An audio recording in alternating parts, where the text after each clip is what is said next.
Welcome to Midwest Paranormal Presents Paranormal Soup. I hope everyone's having a happy 4th of July. You will hear fireworks in the background tonight, I'm sure, as I am down in my man cave basement. I still can hear the fireworks. I'm sure you'll hear them too, but that's just all part of the celebration.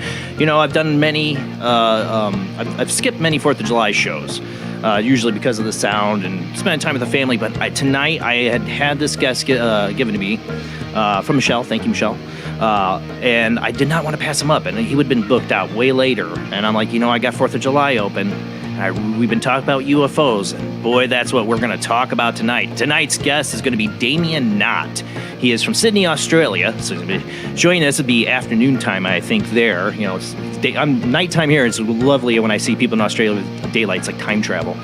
He has had experiences ever since his childhood, amazing experiences of seeing UFOs. And then he became a researcher trying to document this. And he has so much footage. It's incredible. And experiences. We're going to talk about him being attacked by a UFO, actual physical burns on his body. It's an amazing guest tonight. I am so looking forward. I've been looking forward to it all week. He's produced and directed Australien Skies. If you haven't seen that, he's been on Ancient Aliens. It's going to be great. Of course, we have a lot of weird to get to. I had so much weird stories. I had to pick and choose. I had a couple that are kind of personal to me, or one that is, that experience. We'll talk about the dying birds here in Indiana, and not just Indiana. But we got a lot of weird stories, so we're going to be running into that here. But also, we will take your phone calls later in the show. If you have, I would love to hear tonight your UFO experiences. Many of you might not be watching tonight because you're out watching UFOs, watching the fireworks. But just keep your eyes open if you are. Watch this later, you know. If you're looking at watching a show and watching the fireworks right now, keep your eyes open. I think UFOs might be attracted to fireworks. I've always wondered, or, you know, maybe it's just everybody looks up at the sky. It's going to be a great show tonight, I think. So be with you here in just a few moments. And like I said, our guest tonight, Damien Nott. We're going to be talking about his experiences with UFOs in the land down under. All right, guys, we'll be here with you in just a second. Man, I am feeling weird tonight. I don't know. Is it you? Is it the 4th of July? I don't know. Or is the birds dying? It's weird stuff. But let's go ahead and get rolling into the show.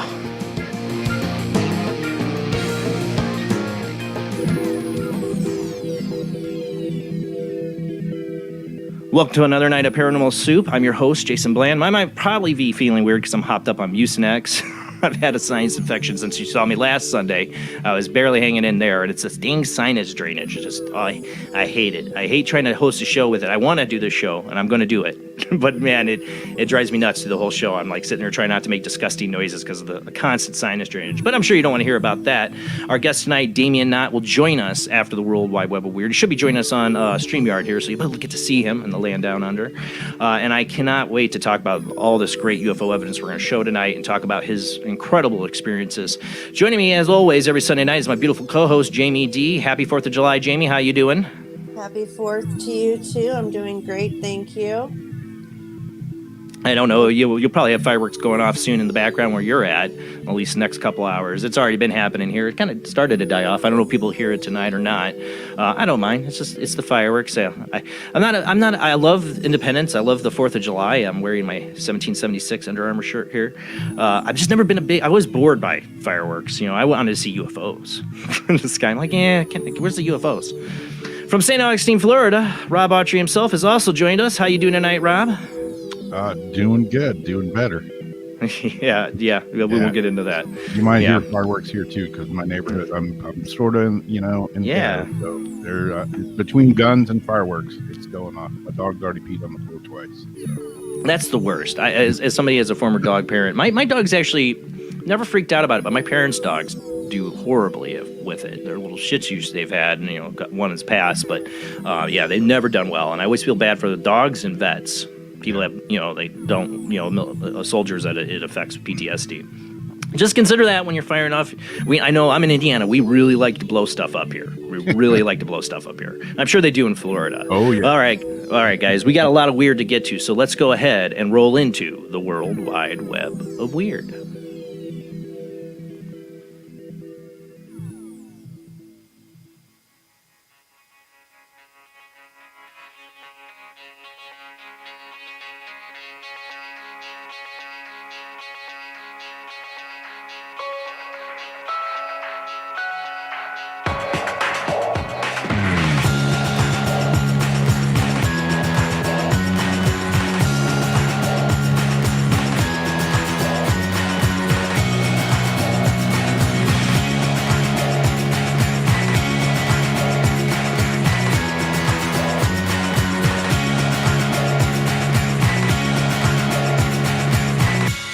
Tonight on the World Wide Web of Weird, I thought I'd start out with something I personally experienced that was weird, kind of. I was getting ready to head out to run some errands for my job, and my wife texts me, "Dear God, there is a dead bird in our pool." Like, what? I'd already been hearing rumors and seen some articles pop up about Indiana, the DNR saying, don't put out your bird feeders. There's, birds are dying, and it could be the food you're giving them. And I start seeing that stuff, and then my wife asked me about the dead bird. Do you think she doesn't want to clean it up? For those listening on the Paranormal Radio app, we are a webcast on Facebook, YouTube, and Twitch. We are streaming out. You can watch. We do share videos and pictures. Tonight would be a really good... If you're on the radio and you do have access to YouTube or Facebook, you might want to join us on there tonight for our guest, Damien Nott. We're going to have some really cool UFO stuff to show. But if not, I will narrate these articles and Damien Nott's photos as best as I can. All right, so this first article, like I said, I had to get this bird... add to stream. There we go. I had to get this bird out of the pool. I decided to stop by and not let my poor wife deal with it. And I go to flush this poor little blue jay. I mean, it's full-grown blue jay, but, the little bird, out of my pool. And I noticed its eyes are really swollen up, like swollen shut. I didn't know if that was from the pool or chlorine. Well, I come to find out that's what a lot of these birds, this is what's been going on. I started doing more research in it. I got this one article from the New York Times. These birds didn't have chlamydia or West Nile, but they're still dying. After birds died in several states, many blinded with crusted over eyes, wildlife officials were able to rule out a number of pathogens as the cause. Jim Tinnell, a wildlife rehabilitator in Ohio, was suspicious when he received his first sick blue jay of the season on May 24th. Blue jays don't come into the rehab that often, he said, citing his 40 years of experience rehabbing birds. They're great parents. 3 days later, he had six songbirds in his care. All the birds appeared emancipated and functionally emaciated, sorry, emancipated. I'm sure they're free. Functionally blind, their eyes crusted shut. Mr. Tyndall gave each bird warm eye compress and applied antibiotic ointment to no avail. All birds died within 48 hours. In the weeks following, Mr. Tyndall took bird after bird, each with the same eye condition. Before they died, many developed neurological symptoms. Their heads bobbed back, their bodies bounced, and their blind eyes fixated upwards towards the sky. Many of the afflicted birds were blue jays, grackles, and starlings. The bird's disease has been reported in 10 states, including Virginia, Maryland, West Virginia, Indiana, Ohio, Kentucky, where wildlife agencies were also inundated with reports. The cause of these symptoms remains a mystery, because in Indiana, there's articles being passed around like, it's your birdseed. The DNR said, take away your birdseed. I don't think they figured that out. I don't think they know that. The cause of these symptoms remains a mystery, but on Friday, the United States Geological Survey, which has coordinated an investigation of the disease among the states, concluded in a statement circulated to wildlife agencies that it could rule out a number of pathogens that have not been detected in the affected birds. Those that have been ruled out include maladies like avian influenza, which is what worried me when I first saw that, because you do have to watch what happens to birds. There are bird diseases that can pass to humans, and God knows what China's up to in their labs and what they're trying to cook up. West Nile, which have spread among bird species and can sometimes jump to humans. Others on the list are salmonella, chlamydia. I didn't know birds got chlamydia, and a host of other flaviviruses, hyperviruses, and trichomoniasis parasites, according to Dr. Christine Casey, a state wildlife veterinarian out of Kentucky. Several diagnostic laboratories are continuing to test samples for potential bacterial diseases, viruses, parasites, and toxins. Dr. Casey said in July, staff wildlife agency said reports seem to be tapering, although it's unclear whether that means the virus is receding or that people are no longer reporting the cases. Well, it's not tapering here in Indiana. I had that dead bird in my pool a couple days ago, and I've seen many in the road. I'm still seeing the birds flying around. I've been paying more attention now after this. It's really sad. I hope they figure this out. Like I said, the DNR in Indiana is telling everybody birdseed. I had a number of fans of the show knowing I live in Indiana, and some of them do live in Indiana or have family that do give me reports of their family. And I didn't, not even knowing I was going to cover this on the show, telling me about the dead birds popping up. And, pay attention to the wildlife.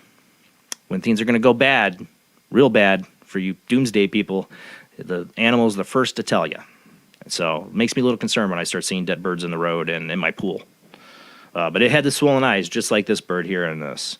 Another weird bird story. We can go to Article 2. And I think I got this off of Daily Mail, yeah. Up to 1,000 racing pigeons vanish on a 92-mile trip from Swindon to South Wales on the same day. 1,000 more disappeared across the UK in a solar storm. Up to 1,000 racing pigeons have vanished on a 92-mile trip across the UK on the same day that 1,000 more disappeared across the nation in a solar storm, is what they're saying. The birds went missing on a journey from Swindon to South Wales on Saturday, June 19th. Some 10,000 also disappeared during a race in Peterborough in an event on that same day, described by one breeder as one of the very worst racing days in our history. 10,000 birds gone missing. In a total across Britain, 250,000 birds were released on that day and only a fraction returned. While some have begun slowly returning home, many are still missing and have been spotted as far away as Holland and Morocco. Deneen Simpson, race controller for the Southwest Wales Federation Pigeon Fanciers. I'm a pigeon fancier. What a title. Described how huge a number of birds the group had lovingly reared from chicks vanished into thin air. I mean, they raised these birds. We let ours go from Swindon at midday on the same Saturday. That's a 92-mile journey with the wind behind them, so it shouldn't have taken that long.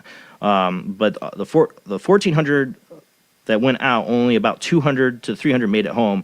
And when we looked on social media later, we saw that lots of other federations around the UK had experienced some similar things. The forecast has been overcast in the morning, but with good visibility. But the afternoon, there was clear blue skies. That's what the weather report was. I'm trying to get to the solar part. There's definitely something strange going on that day because there were hardly any wild birds in the sky at all beforehand. It was just dead up there. Personally, I've not ruled out a series of mini tornadoes being again to blame. So they really don't know. They're blaming it on a solar storm from the sun. I mean, if something affects the electromagnetic grid of the earth, homing pigeons and all these birds use it.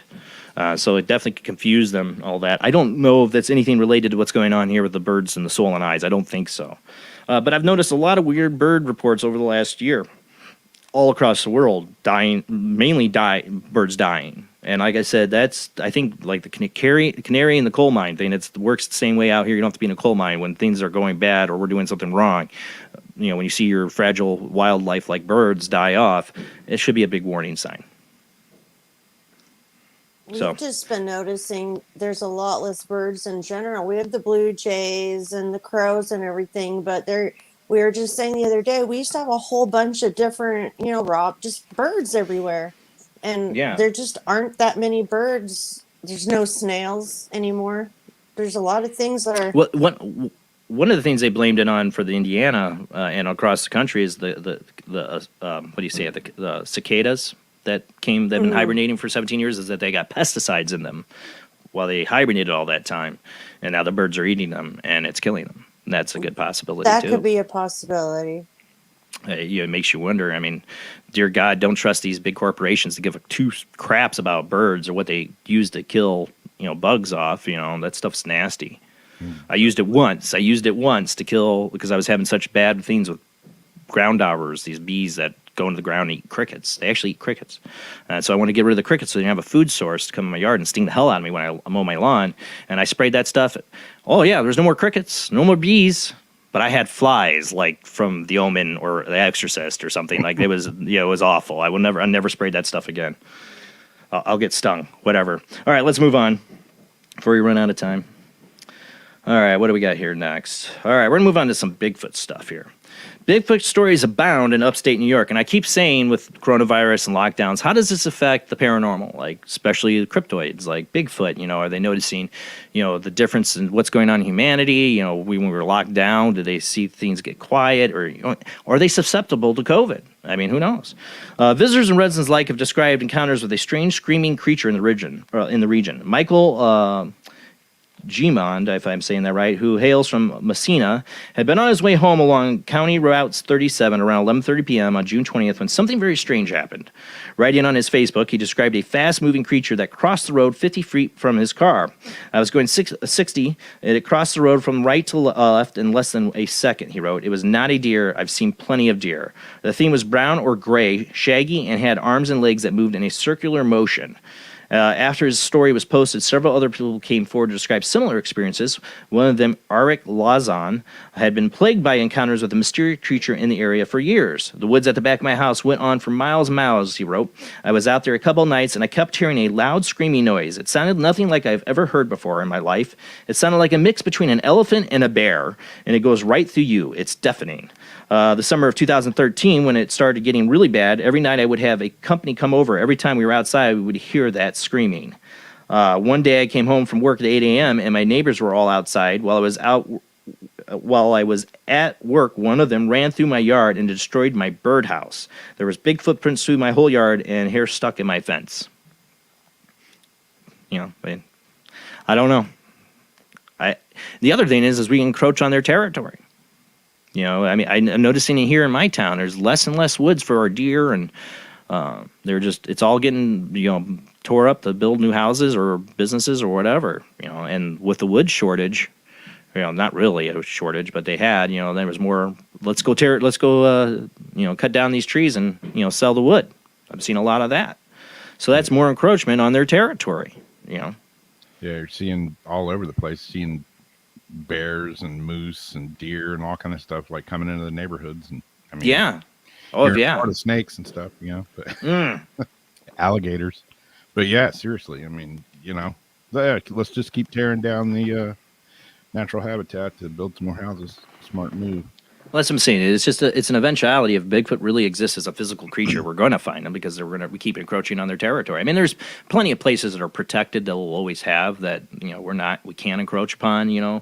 But we're going to get a lot closer to them. Yeah. We're noisy little creatures ourselves that I'm sure Bigfoot doesn't like, and they've definitely stayed away from us for good reason. All right, this next one. I've seen this one a lot. It's a TikTok video that tells you anything about Bigfoot.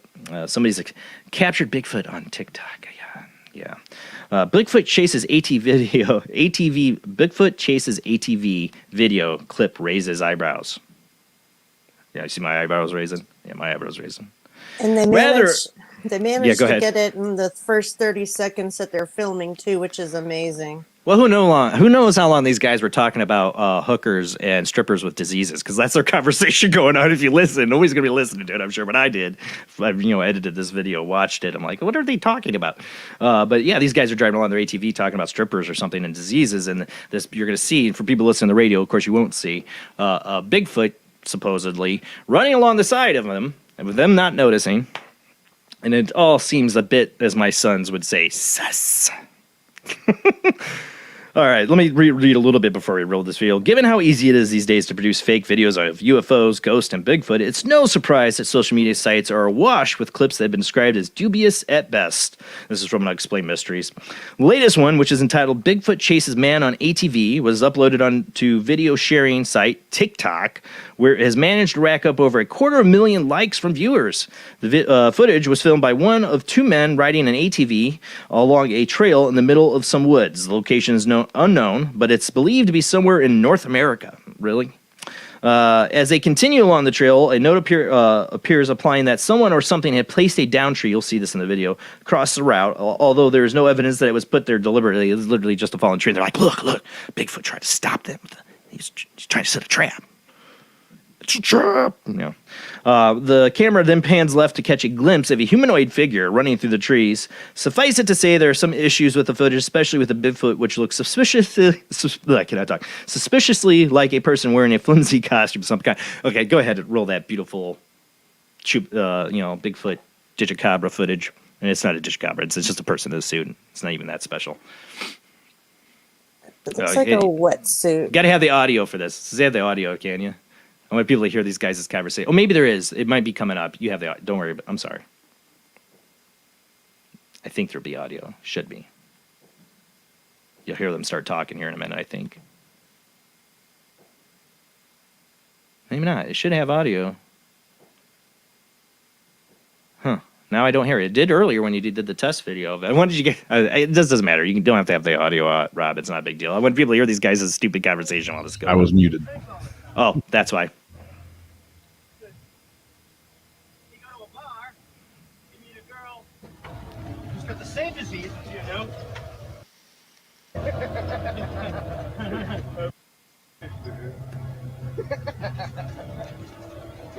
And it's got a talk show.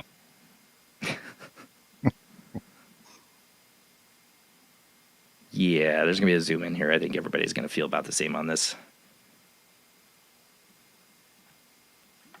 Yeah, bro, very sus. That's what my sons would say.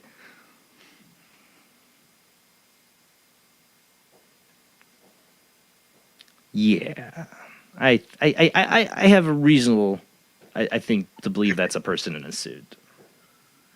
Chances are probably so. All right, we got to move on though. We're gonna run out of time. We've already got only 5 minutes left. All right, let's move on. This lucky bastard. Kansas man dreams of lottery jackpot, wins $75,000 2 days later. June 23rd, a Kansas man who had dreamed about winning $25,000 from the lottery had his dreams come true in a triplicate 2 days later when he won $75,000 prize. Mason Krentz of Silver Lake told Kansas lottery officials he had a vivid dream about winning $25,000 lotto ticket, so he had reasons to be hopeful 2 days later when he bought a 100 times scratch-off ticket and another game for Buy and Ride 7 store in Topeka. I grabbed the 100 times ticket that day because I've won a few times on them already, he recalled. The player soon discovered that his dream had been at least partially prophetic when he revealed the $75,000 prize. I didn't think I'd win that much on this one because only one number had matched, but then it showed $75,000. Krentz said the money would go towards a new vehicle for his wife and a plot of land in Silver Lake. He said the rest will go into his mutual fund. The extra money will be great to have on hand if we decide to build a house eventually. You know, as Jamie knows, I play the free lotto. Publishers Clearinghouse House has a lotto I play, and I play the same numbers, and I play random numbers, and I play numbers I think I get visions of and dreams of. I have done that, Jamie. I don't spend money on a lot. I used to. I never go to gas stations hardly anymore since I quit smoking cigarettes. I don't go there for a pack of cigarettes every day to get a lotto ticket too. And I don't have money to throw away, but I do play the PCH. I don't know. Maybe I've had a dream. I've had several dreams where I've won. So I hope mine comes true. This was 2 days later. I've had visions of like, yeah, this is gonna win, and I always trust my intuition, and it's always failed me when it comes to the damn lottery. Yeah. Yeah, we had the one article about the guy who dreamt it years ago, and then he kept playing the same number and eventually won. Well, maybe he dreamt about it many years before it happened, so you never know. It could be way down the road. All right, we got to move on though.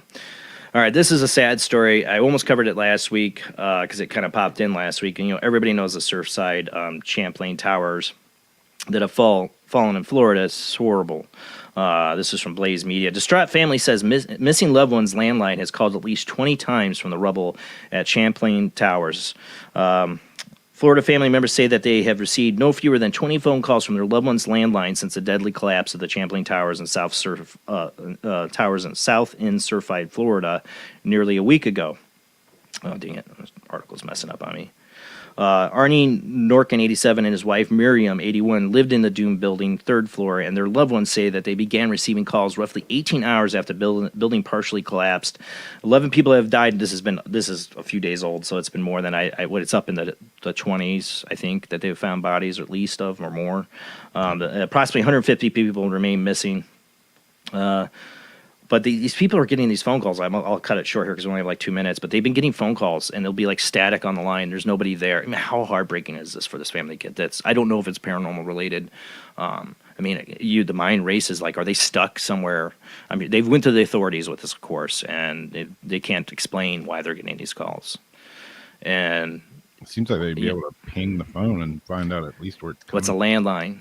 So they know it's, but how is it calling? All that stuff's shut down. All that electricity, all that stuff's been, you wouldn't think that nothing would be coming to them.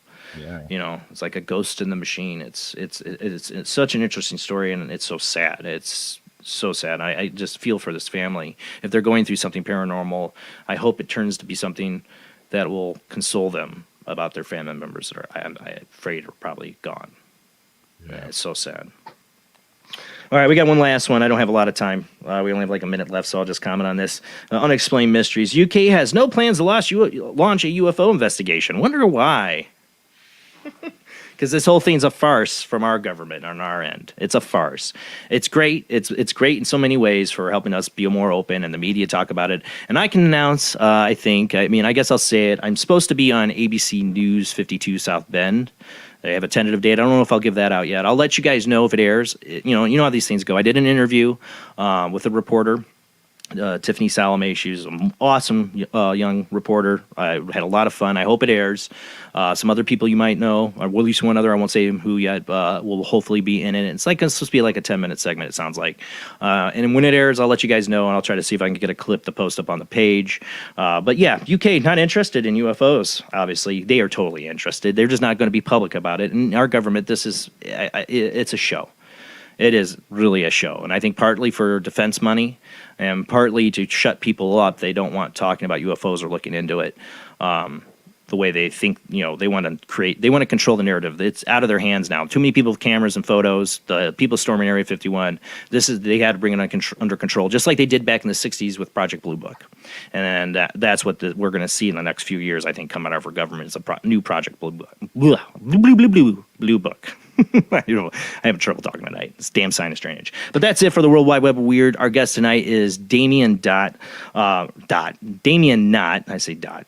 Damien Nott. He is from Australia. He's a UFO researcher and an experiencer. He's had a lot of different UFOs all of his life show up. This is why he's getting this footage. I want you guys to have an open mind with this, but he's got a lot of evidence, in my opinion. I've been so excited to have this guy on. That's why I decided to do a show tonight, and I usually skip out on 4th of July with my family, which are off doing fireworks. I'm probably going to get crap from the boys for it, but they know they know I love my country, but they know I'm not a fan of the fireworks. I don't know. I don't like all the bam, bam, bam, bam, bam. It's not my thing. Not my thing. But I do enjoy celebrating the 4th of July, and I'm glad to be celebrating with you guys on this Independence Day because I love my country. I'm wearing my 1776 American flag shirt, and I feel very lucky to have been born here and raised here, and I'm sure all you who are here do too. All right, guys, we'll be right back after this short commercial break.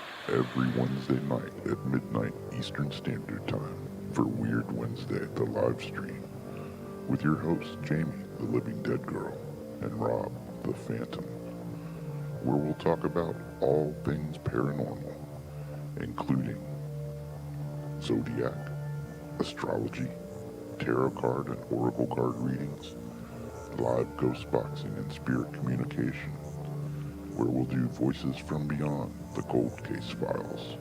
So we hope you join us live on Facebook and YouTube every Wednesday night at midnight Eastern Standard Time. We hope to see you there. Bye-bye.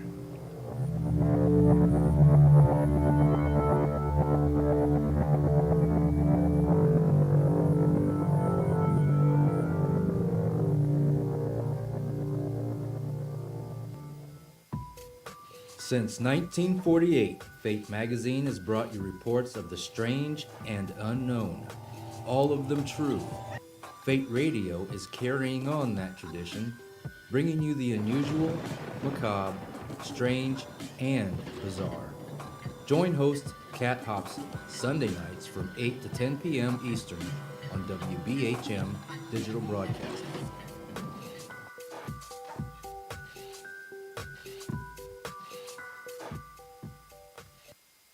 Of the second kind, physical evidence of a UFO. Close encounters of the third kind, contact. From Steven Spielberg, the director of Jaws, comes one of the most ambitious and unusual films ever made. And what you will see has never been seen before. It's a cosmic mystery crossing what many scientists believe will be the next threshold of human experience. It is called Close Encounters of the Third Kind. It begins in an Indiana town and leads to one inescapable conclusion. We are not alone.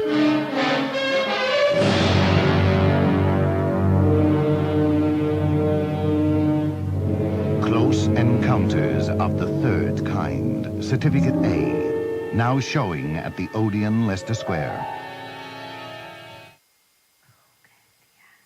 The international chart-topping, Haunted Horror of Haverfordwest has been described as terrifyingly real, a must-read, shocking and chilling brilliance, genuinely worrying, utterly frightening.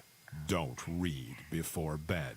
Described as one of the spookiest writers out there, best-selling author G.L. Davies presents Haunted Horror of Haverfordwest, the true paranormal account that is shocking the world. Dare you enter? Dare you read? Haunted Horror of Haverfordwest is available on Amazon, Barnes & Noble, Kindle, and wherever books are sold.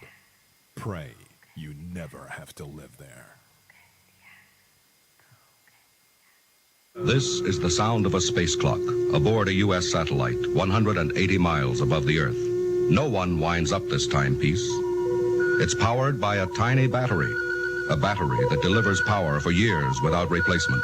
Now the same type of battery, the Duracell battery, can bring new reliability and long life to your battery-operated equipment.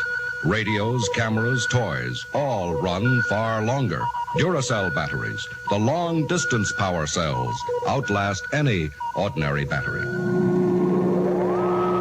The same type of battery that keeps space clocks running for years can bring long life to anything powered by batteries.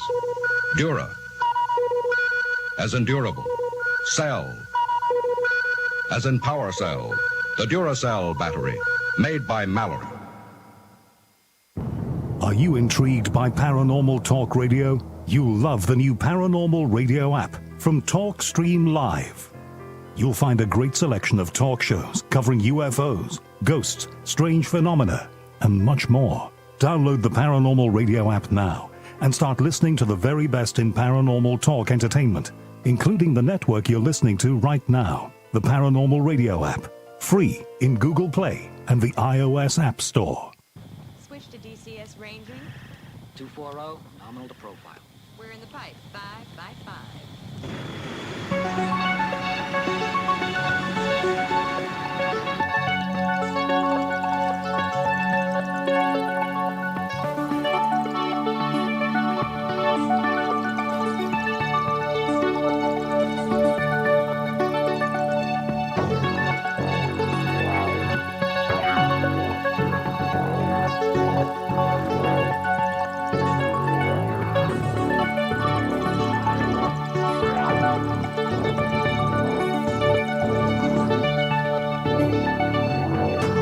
Tonight on Paranormal Soup, our guest is Damien Nott.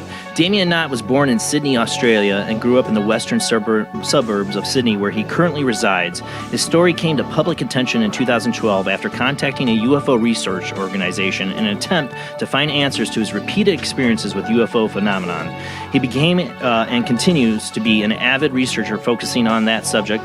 He's appeared in episodes of Ancient Aliens, the documentary Beyond the Spectrum, and produced and directed Australian Skies. Two new films, Haunted Skies and Fractured Realities, will be out this spring and summer. I've been looking at all his UFO photos and videos he has posted on his YouTube and his Facebook. I've been so excited this week to have this guest on. You know, we've been talking about the subject of UFOs, of course, with the disclosure, whatever you want to call it, and I had to have this guest on. That's why I usually don't do a July 4th show. But I was like, I have to have this guest on because he's personally experiencing this. He's trying to find answers. I think we're about the same age, and I've only had my one amazing experience. To me, it was amazing. This guy's had so many. Maybe it's where he's located. Maybe it's him. I think he's searching for those answers. Tonight, I'd like to hear from you guys later in the show. We will open up the phone lines later. Call in with your UFO experiences. Anything you see tonight that we show of Damien's evidence that it looks familiar to you, something you saw, I'd love to hear about it. We got a lot to get to, so let's go ahead and get to our guest.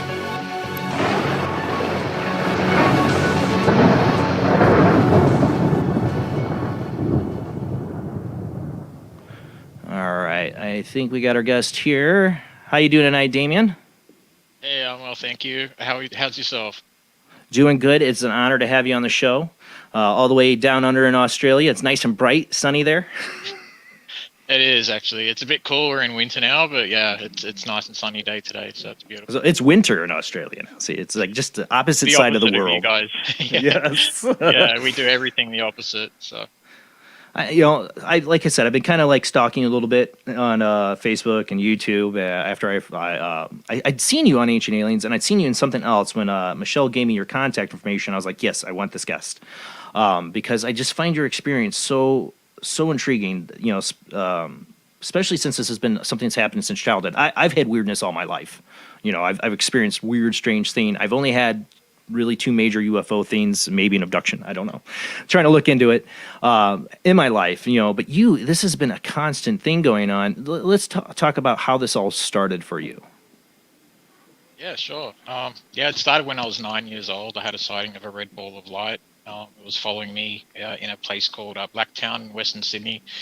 And I was only a kid, and it was above my head, and it was basically mimicking my movements. When I would stop walking and look up, it would stop, and then when I would keep walking, it would move with me. It was really bizarre. I was 9 years old, and I ran the rest of the way home, and I told my mother, and she was like, "Oh, it's probably an aeroplane," and I kind of knew it wasn't even at that age. But how high up?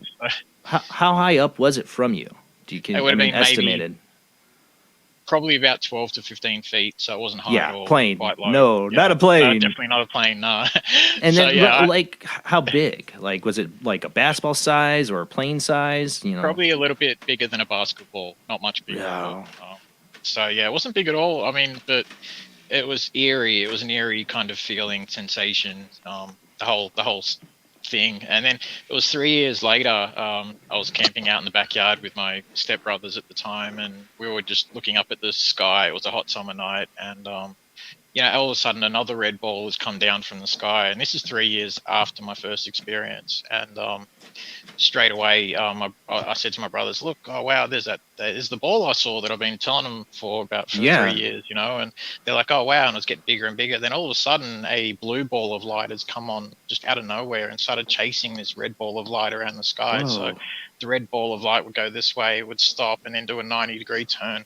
The blue light would follow it and do the same kind of thing and try and cut it off. It was really bizarre. And about 5 minutes after that, there was another greenish, yellowy kind of colored ball of light that came into play and started chasing the red ball around the sky with the blue ball as well. So it was some weird kind of game of tag or chase or whatever they were doing. It was bizarre.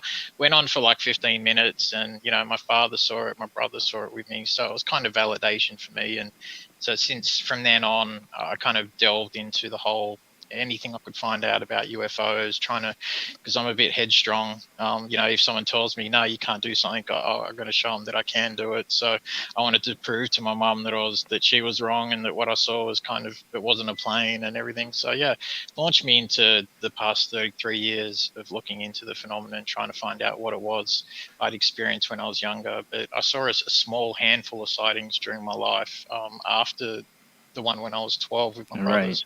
But it wasn't until 2012 when I moved up to the country here. My family live in the country, and so I moved up here temporarily to fix their house up for them and do a few other things. And this is where you grew up. No. I grew up in Sydney. You were in Sydney. Okay. I spent the first year of my life here, but then we moved down to Sydney and spent pretty much the other 41 and a half years in Sydney. So I've only just come back up here several months ago myself. So do a little bit more work and a few other things. So yeah, but ever since 2012, my second night here back in, I think it was July 2012, witnessed a massive white ball of light just gliding silently over the neighbor's house behind us. And it was half the size of the home. This thing was big. It was no basketball size anything. It was just silent, eerie. And it was heading it was making all the dogs in the town bark and all the chickens go crazy and the roosters and everything. And this is at 11 o'clock at night, and we live in a town of 700 people. So there's not many people awake, and there's only 3 street lights in the whole town. So it's completely pitch dark. It's a weird kind of place here.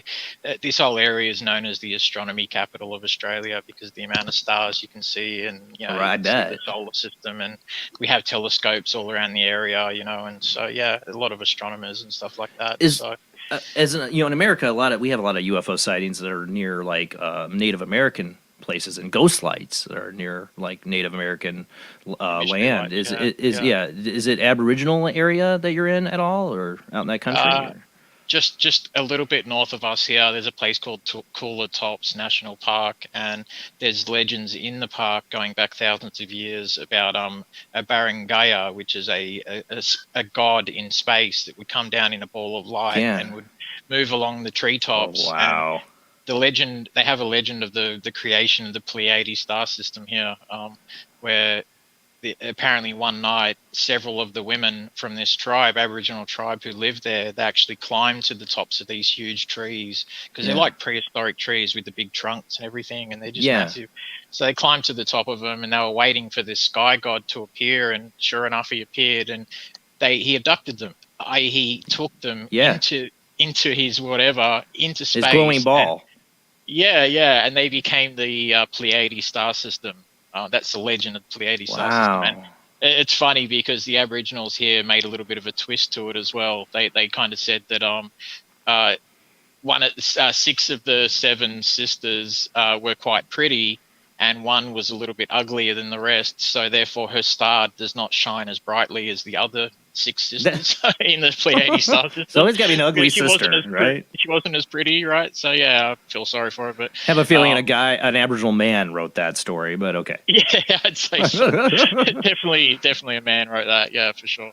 But it's just funny. Yeah, so they have legends all around this area. I mean, all of the like Dunedoo, for instance, in Aboriginal is known as White Swan. In the English terminology, but all the areas around here have Aboriginal names and everything like that. So it's sort of ingrained in the whole area, and I guess most tribes around the world have really got these legends of I'm Cherokee. Well, Cherokee believe they came from Star People. Oh, wow. I mean, and that's many Native Americans have these traditions. That's why I'm always fascinated by the ancient cultures, and Aboriginals in Australia definitely have a clue, I think, to what's going on. They used to watch the skies way more than we do nowadays, and that was their television, watching the sky. We're too busy looking down at our phones. It's lucky anybody sees a UFO nowadays. Yeah, or Netflix or something like that. Yeah, exactly. Yeah, or looking at our feet. Yeah. So it's interesting too, as you talked about this experience at 9 and 12 with the red ball light. I was talking to a coworker today about who I was going to have on, and I said, I've seen you had an interesting story about being followed by a UFO, red ball light. She goes, my grandfather She was a little girl, and her grandfather was a farmer, was out, and she, I guess the family members witnessed it, and he was not into it at all. Like, he didn't want to talk about it. Had a red ball of light like that follow him around. Yeah. And I've heard other people have experiences. There's a number of cases of these like glowing orbs that like follow people. There is, yeah, all throughout history. There's a case going back, I think, in Nuremberg in Germany 500 years ago, where a red ball of light followed a gentleman into town. Like down the street. It was mimicking, and he crossed the bridge and everything, and people in the town saw this red ball of light mimicking his movements, exactly the same as what happened to me 33 years ago when I was 9. 500 years ago. I know this story, It kind of freaked me out, and people were shutting their doors, and the taverns were closing up, so they didn't want this guy anywhere near them because they saw him as bad luck, so that's my life. So, go figure. So nobody wants to get near you, probably right? reincarnated into this life. I was probably him in my Doesn't past help your life. name's Damien, That doesn't help, actually, no. Yeah, my mother actually called me Damien after her favorite movie in 1978, The Omen, based on the son of Satan. She actually literally thought I was evil when I was great. Oh, there you go. So, thanks, Mom. Yeah. Sorry, I had to.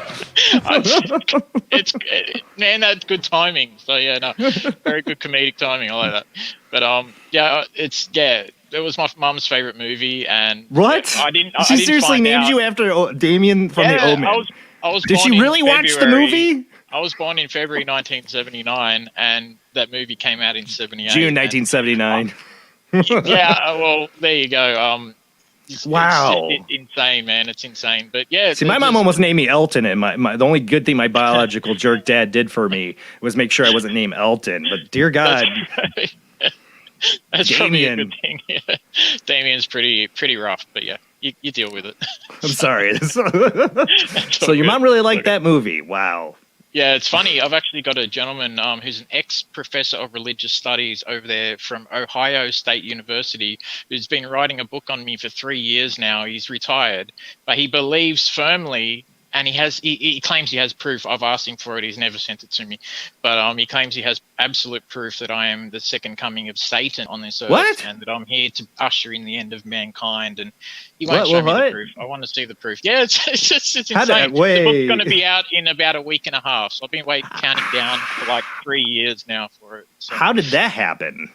It's just, who knows? So I get contacted by a lot of people, a lot of religious people. Yeah. A lot of Satanists who seem to love me. A lot of other people who hate me. Thanks, Mom. That's what you should say. Thanks, Mom. Yeah. It's always a thanks, Mom. But at the end of the day, it's just wow. It's just because I've had a lot of weird experiences in my life, and I've seen. I was called when I was in grade school. I had kids call me, Satan worshiper and stuff like that, because I was into the weird. I've had all the weird experiences. I was the mad scientist, because I had weird experiences. For me, you had the green ball. I had a green floating head that flew through a room with me and my cousin when we were like 5 years old, and we both saw it. So I had a witness. Witnesses are important to make sure you're not losing your mind and it was real, Yeah. But then the skeptics say shared hallucination. You can't win. No, But that's you can't win. You say about the green head. I've read about that in a lot of paranormal cases about green things forming. I've actually caught them in this house here, a green mist floating through the house, and I've caught it on film. And then it went into the hallway and turned into a white light, and then just disappeared right in front of us. You got that on film? I got that on film, and photographs as well. So I'd be really interested in seeing it. I've been obsessed with trying to find anything out on. You see the glowing background behind me here. There's a reason because that was my first real I knew paranormal experience, and that green haunts me to that day. Look up the case of Doris Byther. They based the movie The Entity on her. Oh no, I've had Barry Taff on the show who investigated. Okay, well I'm very familiar. The green flowing body. Yes. Yeah. There seems to be something with these colors and the green, and the UFOs as well seem to have, these same colors, these green colors act in similar ways. A lot of people, like my upcoming documentary is called Haunted Skies, which goes into a lot of the connections between paranormal activity here on Earth and paranormal activity that's occurring all around us in our skies, which is basically Earth anyway. And if you ask a ghost hunter if he sees a ball of light in his home, he's going to say that it's a ghost. If you see a farmer who sees a ball of light on his property, he's going to say it's a min light or a mystery light, like what you were saying earlier. Ghost lights. Ghost lights, yeah, we call them min lights, the Aboriginal name for them here in Australia. But yeah, like the Marfa lights in Texas and Brown Mountain lights and a few others, what you guys have. He would call them, he would say that. But if you asked a UFO hunter who saw a ball of light up in the sky, he'd say it's a UFO. But in reality, they all act the same way. They seem to be coming from the same place, which is really bizarre. And if you believe in extra dimensions or ultra dimensional, it's just a human term for something we really have no idea about. Exactly. I believe personally that this dark matter that permeates through this universe, which is what makes up 90-something% of the universe, we can't see it. We know that we it's can't there, see. Apparently, yeah, right. But it binds the universe together mathematically, basically. That's right. Who's to say that that is not where these beings are coming from? Right. Because they seem to register on a lot of scientific equipment in the same way when they appear and disappear on magnetometers, on trifield meters. Yep. Yeah, and also they can leave traces of, Geiger counters can pick them up as well. Radiation. Flying into the ground, radiation. So there seems they both affect animals greatly. So the animals seem to be acutely aware of when these things are around, almost like a predator is around, and they act accordingly. They disappear and reappear in the same way. They take on similar forms also. There's something going on around humanity which seems to be some sort of control mechanism which has gone on through the ages. And I'm a big fan of Jacques Vallée and have been since I was a kid. And his ideas on the phenomenon and what he believes that they are, this is, and I believe somebody I'd love to talk to. Yeah, same. I'm actually supposed to be going to Nevada next year and talking alongside him, so that should be really wow. good. Yeah, this is a guy when I was a kid, I looked up to him and he was like a legend, and he's everyone knows him as a legend in the field, so yeah, it would be a dream come true talking alongside of him. But it's just a lot of his ideas about how this phenomenon has permeated throughout humanity, throughout the eons, throughout the centuries, and how it's appeared and how it's changed. But certain things have remained stagnant and the same all the way through certain parts of this abduction experience, and the UFO phenomenon has remained the same. So my theory is that some of these balls of light that we're seeing aren't actually aliens from another planet coming here. I believe that it's what I call a paranatural phenomenon, which is around us, which is around the whole universe at all times. We just don't understand it yet. They're like living beings. Paranormal tag to it. Yeah. Like they're conscious living beings that are energy of light or something. They seem to be alive or aware, acutely intelligent, whatever they are. I've had this story idea in my head, and I'm still working it out. And I've had it since I was a kid about basically an entity that exists like that. That's just pure energy, a ball of light. It can be actually a ship too, for people, but it's its own like a living thing. And as I got older and got into this field, I found there's actually people who have these experiences like my imagination. What does that mean? Because I didn't know anything about this or these people's experiences when I was a kid, and I thought of this. Yeah. And now I'm like, I really need to write this because it's so on with actual people's experiences. I don't know what that's about. It is. They used to call them the Merkabas, whereas they would get inside these beings they're actually alive, these balls of light themselves. Yeah, that was my imagination. Yeah, well, not like mechanical ships like what we see out of Hollywood films and all that. But like interdimensional. Yeah, they're just appearing, disappearing, reappearing. I mean, that's been the skeptics' go-to route for decades now, is that they lived there too far away. By the time they'd get here, it'd be thousands of years down the track. Neil deGrasse Tyson still hitting that. He's still going He's still on about pounding away on that stupid, skeptic point. Yeah, I know, it's ridiculous. Even though they've found so many exoplanets now that are possibly capable of supporting life and all that sort of stuff, he's looking at it in a very straightforward kind of mechanistic kind of viewpoint. He doesn't really have an open mind to the whole phenomenon, because one thing, he hasn't seen the phenomenon himself, and I'm sure that if he did, he would change his whole. That's why I say to everybody, don't believe me what I'm saying. You really, at the end of the day, you need to see the phenomenon with your own eyes to really understand and accept that, something strange is happening, but we don't know what it is, but it is happening and it's out there. I got this question on YouTube, actually, and I'm interested if you have an answer to this. Has a guest ever heard of an orb communication through telepathy? Yeah, I've heard of this. I've heard of these orbs talking, words coming into people's minds, that sort of Yeah. stuff. One case I heard of, and I spoke to the lady as well, that she got close to one of these orbs of light. Was near the start of a forest, and it came out from the trees, came up to her, and a voice in her head said, "Don't touch it, or it'll end up bad for you," sort of thing. I've had a similar thing in the past where I've had one up close to me, and something in my head said, I don't know if that was my own inner self saying, "Don't touch it, 'cause it's probably not a good idea," or whatever. But it was, I've had similar kind of thoughts, similar kind of strange things. I thought, hey, I didn't think that, or did I think that, or what? But when you're seeing these things, you're like, you're off on another planet anyway. Like 1 minute of seeing a UFO feels like, an hour of normal time. You're stuck in this weird little twilight zone. I've experienced that twice in my life. That's it, but not compared to you. You've had so many. I had, when I was 16, one fly, this cylindrical. I want to say it was just like a rectangle, but it could almost been cylindrical. It did have a little bit of a curve, but it was so above me, like a couple 100 feet. It went right over my town, Michigan City, in the middle of the night. Me and 4 other people were standing outside, and most of the people afterwards couldn't even talk about it. Like, time slowed, and it went over our heads like the scene in Star Wars, where the ship goes over your head, the Star Destroyer. That's what it was like, and it's like the sound muffled and time slowed, and it was the weirdest feeling. And then it just kept going and disappeared, and we'd all stood there with our jaws hanging down, not saying a word. Yeah.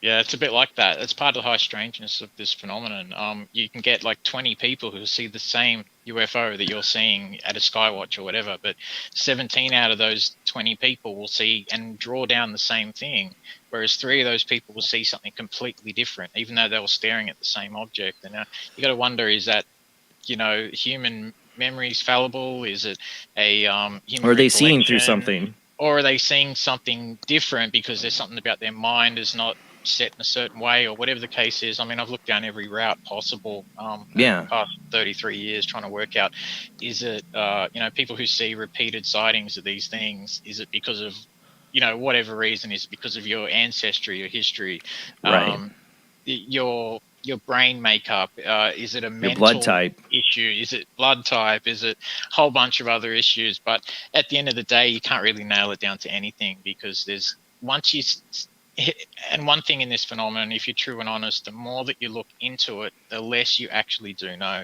I started out like 33 years ago thinking that it was just aliens from the planet Mars, like everyone else, right?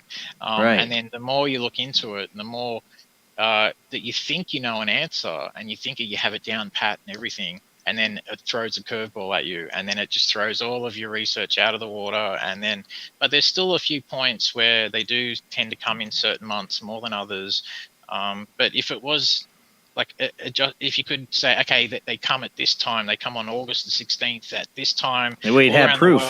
Everyone would be out there filming at that time, right? So it doesn't work that way. They're very sneaky. They do what they want to do, and we could get Neil deGrasse Tyson out there, if we knew they were going to turn up next month, and here you go, you can't deny it anymore.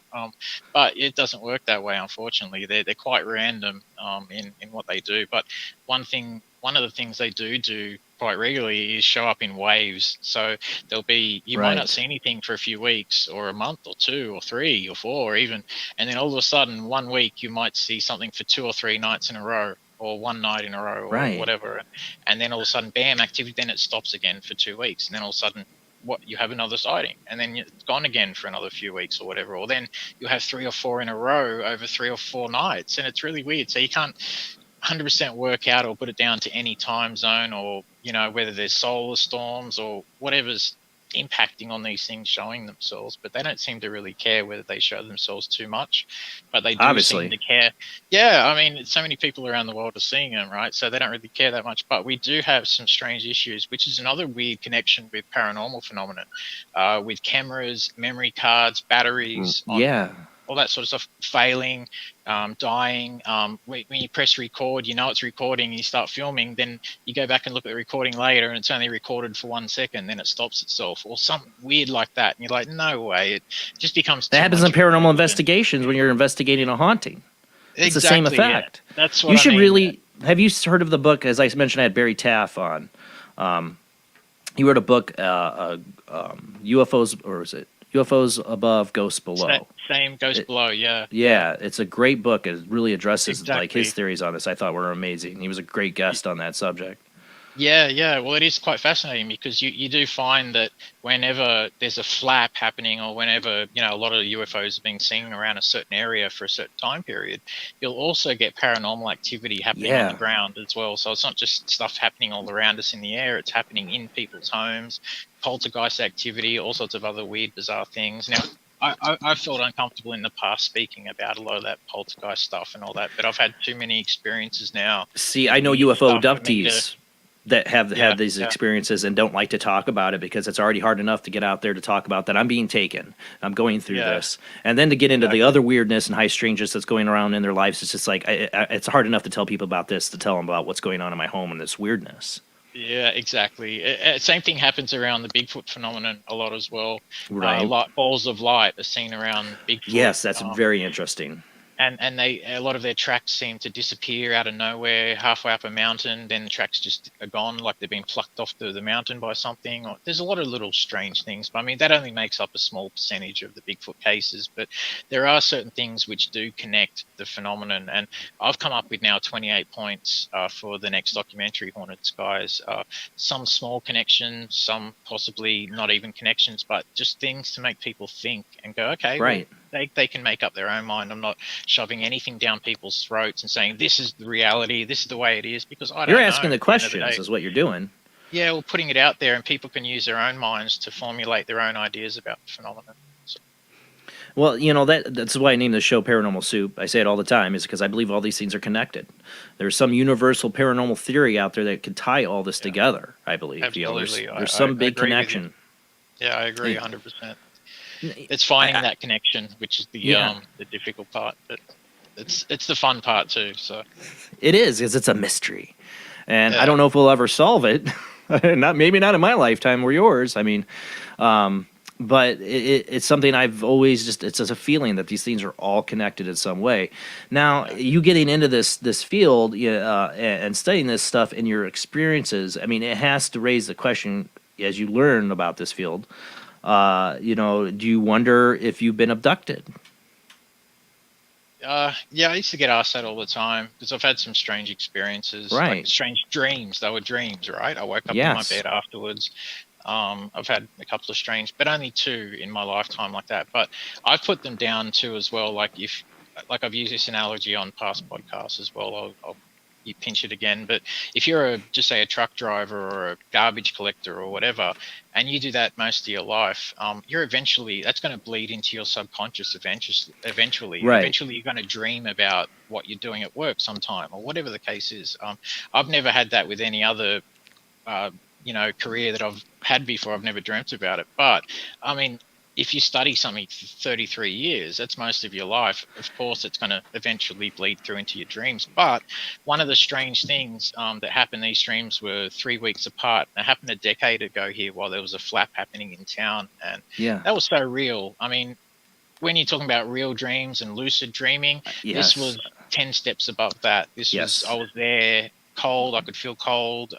Everything was so real, but I woke up, the most real part of it was I woke up both of those dreams 3 weeks apart with 2 marks on my left leg, the same 2 marks. And it looked like one was like maybe a half-inch in diameter. Like a and scoop? the other one, no, not a scoop. They're actually slightly risen, like someone had stuck some sort of suction cup and you have a on bump. my leg. And yeah, but a really tiny, and you could see spider veins in it.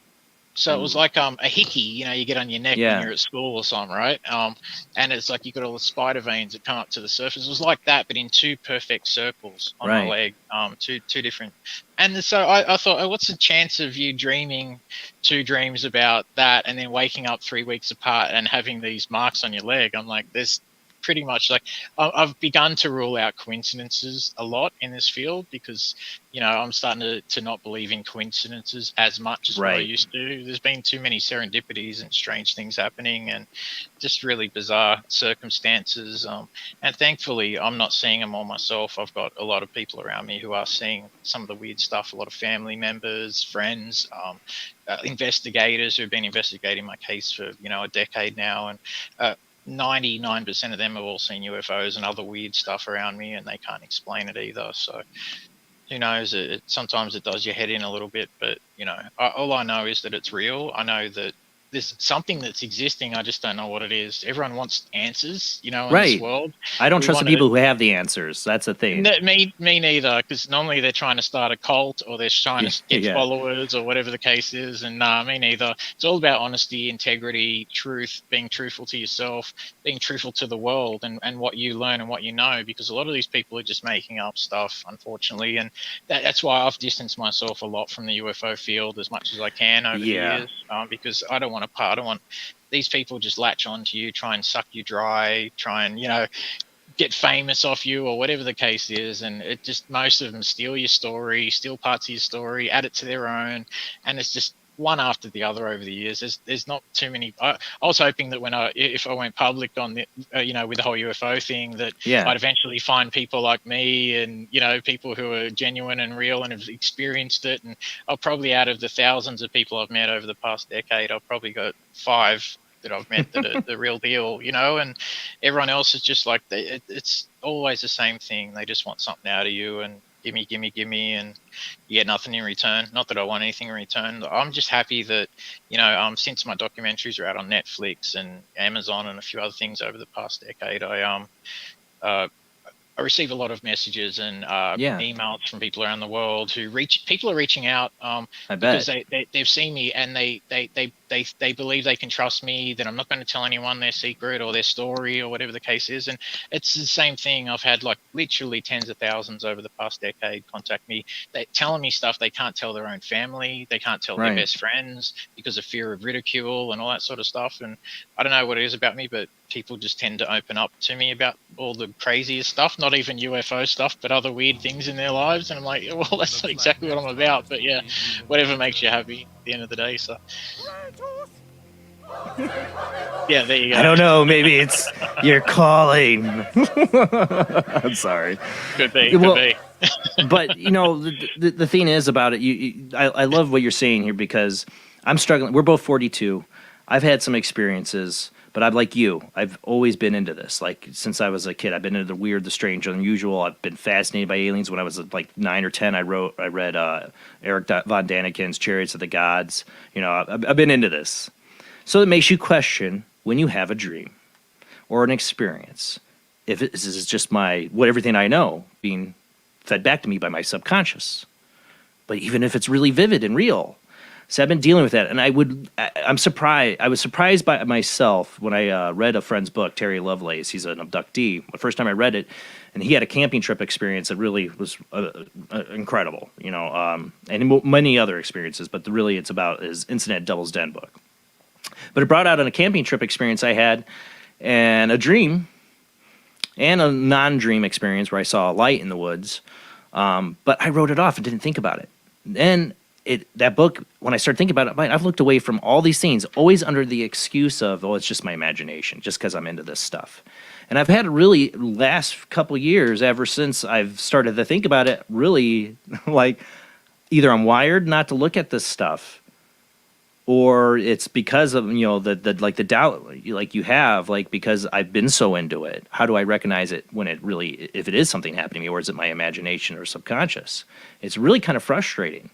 But I've had some experiences I'm really trying to figure out myself. And all I want, like you, is just the truth. I don't want to imagine anything. I want to just know the truth of the situation. I don't even trust, people talk, well, go do the hypnosis. And I'm like, I don't trust that either, because my subconscious is full, full of alien movies and all kinds of stuff and imagination. Like I told you, I was trying to write an alien book about glowing orbs before I even knew about them, So what do I trust? So I feel you on that, because that's kind of like the struggle I'm going through. Now, I only had, when it comes to seeing UFOs, really 2 experiences. You've had multiple people, seeing it, and that they're real and they're in the sky. But when it comes to like the abduction phenomenon, or is there more going on in your situation, it is really hard to gauge that because of what you know. Yeah, well, it's a good point. You're right. It's hard to tell too. It's hard enough, because we know that humans lie to us all the time about stuff, especially in the UFO phenomenon and other things. Everyone wants to know the answers, but when it comes to the side of the extraterrestrials, ultra dimensionals, whatever you want to call them, whatever you want to call them. Yeah, exactly. Who's to say that they're not feeding us rubbish as well? That they're not going to walk up and shake our hands and say, "Hey, we're such and such from such and such an area in space." And why would you believe them anyway? These guys Right. are known as the cosmic tricksters. They haven't landed and given us, energy and free energy like everyone has expected them to in the New Age field and all that. And they haven't done anything like that. If anything, everyone expects them to be loving and caring, but there is instances out there where they haven't been loving and caring, but everyone wants to sweep that under the rug, and I've the dark side, myself. but it's the truth. Yeah, it is. And I believe, like, on Earth, good and evil possibly permeate through the entire universe. So it's not just an earthly thing. It's all around the shop. So I've experienced that myself. I know of many cases where, they haven't been good or caring or whatever, or they've been quite indifferent to humanity or whatever. And so it's not all love and light and all this kind of stuff like what people want to believe, or I know. want everyone else to believe, and these are the people, like I said before, are starting up cults, and they want everyone to follow them and all that sort of stuff. And I'm not into cults. I believe, I'm not into people following me. I believe that, it's a generic thing. If people like you, they like you. If they don't, they don't. If they want to listen to you, they will. If they don't, they don't. So at the end of the day, I'm not trying to prove anything to anybody. All I know is that what I've seen, I'd rather capture it on film and camera rather than just have a story and say to someone, "Oh, I saw a light last week and it did this and that." Wouldn't you rather have the footage to show them, to go along with the story? So those people who say that video and photographic evidence comes to nothing in the UFO field, in a way they're right, because what does it show? What does it prove? It doesn't prove what's in the vehicle. An experience is the only way to prove it to somebody, honestly. Yeah, sadly. but I mean, and then, it just, all that proves, though, even if they've had an experience, is all it really proves is that they've had an experience, an anomalous experience. It doesn't tell them what these things are, what they want with us, why they're here, why they're doing what they're doing, where they come from. It doesn't tell us any of the basic questions which we really want to know. It just sort of, okay, there's something there, and that adds to the whole mystery thing, and that's part of why I love this whole thing, because like I said before, it throws a curveball every time you think you have an answer. And so I've been working on my book now for 7 years, and each time I say I'm right near the end of it, and it's such and such. You're farther than me. Long.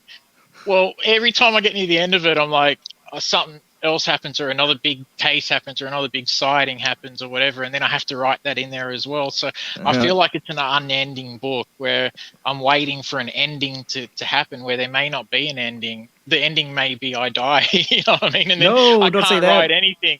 But then I can't write anything, you know what I mean? So it's like, at the end of the day, like I've been holding off on this book for so long now, and just waiting I feel you. for some big thing to happen, and I don't know what it is yet, but I've had a lot of people. I've known the publishers. I've had a number of publishers like, you should write a book about all your paranormal experiences, and like, I'm not able to write it because I don't understand them. I don't understand them at all. I want to have a little more understanding, or a little more figure out about them before I can talk about them. I'm still trying to figure out so many of these scenes and how they're connected.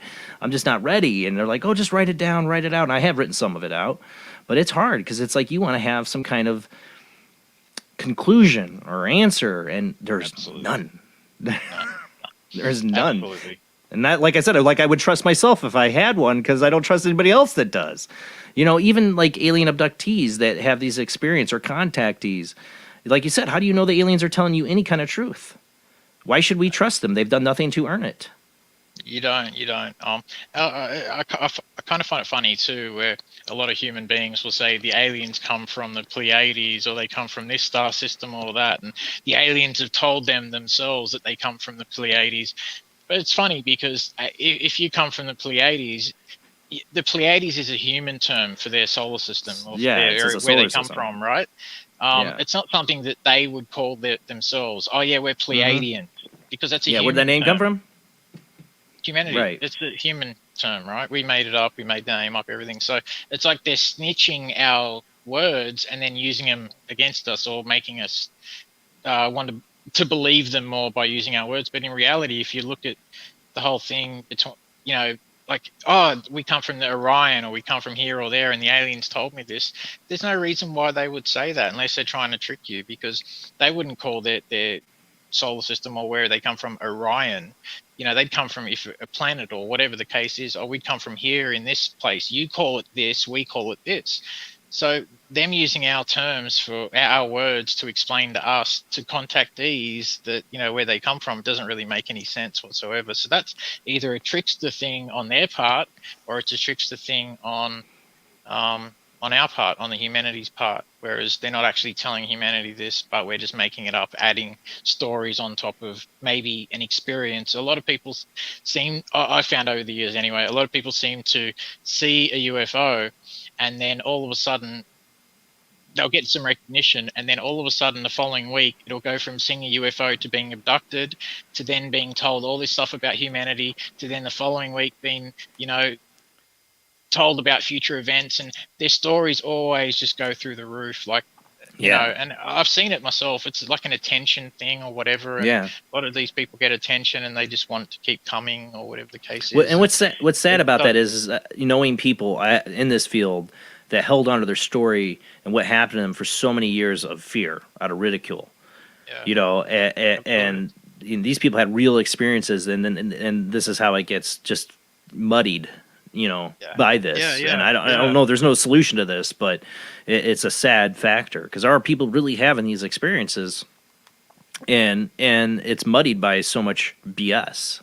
That's right. And it doesn't help when you've got, you know, people coming up with what you say, the BS, and then all of a sudden they get found to be they're lying, or they're making up stories or whatever. That kind of puts another nail in the coffin of ufology.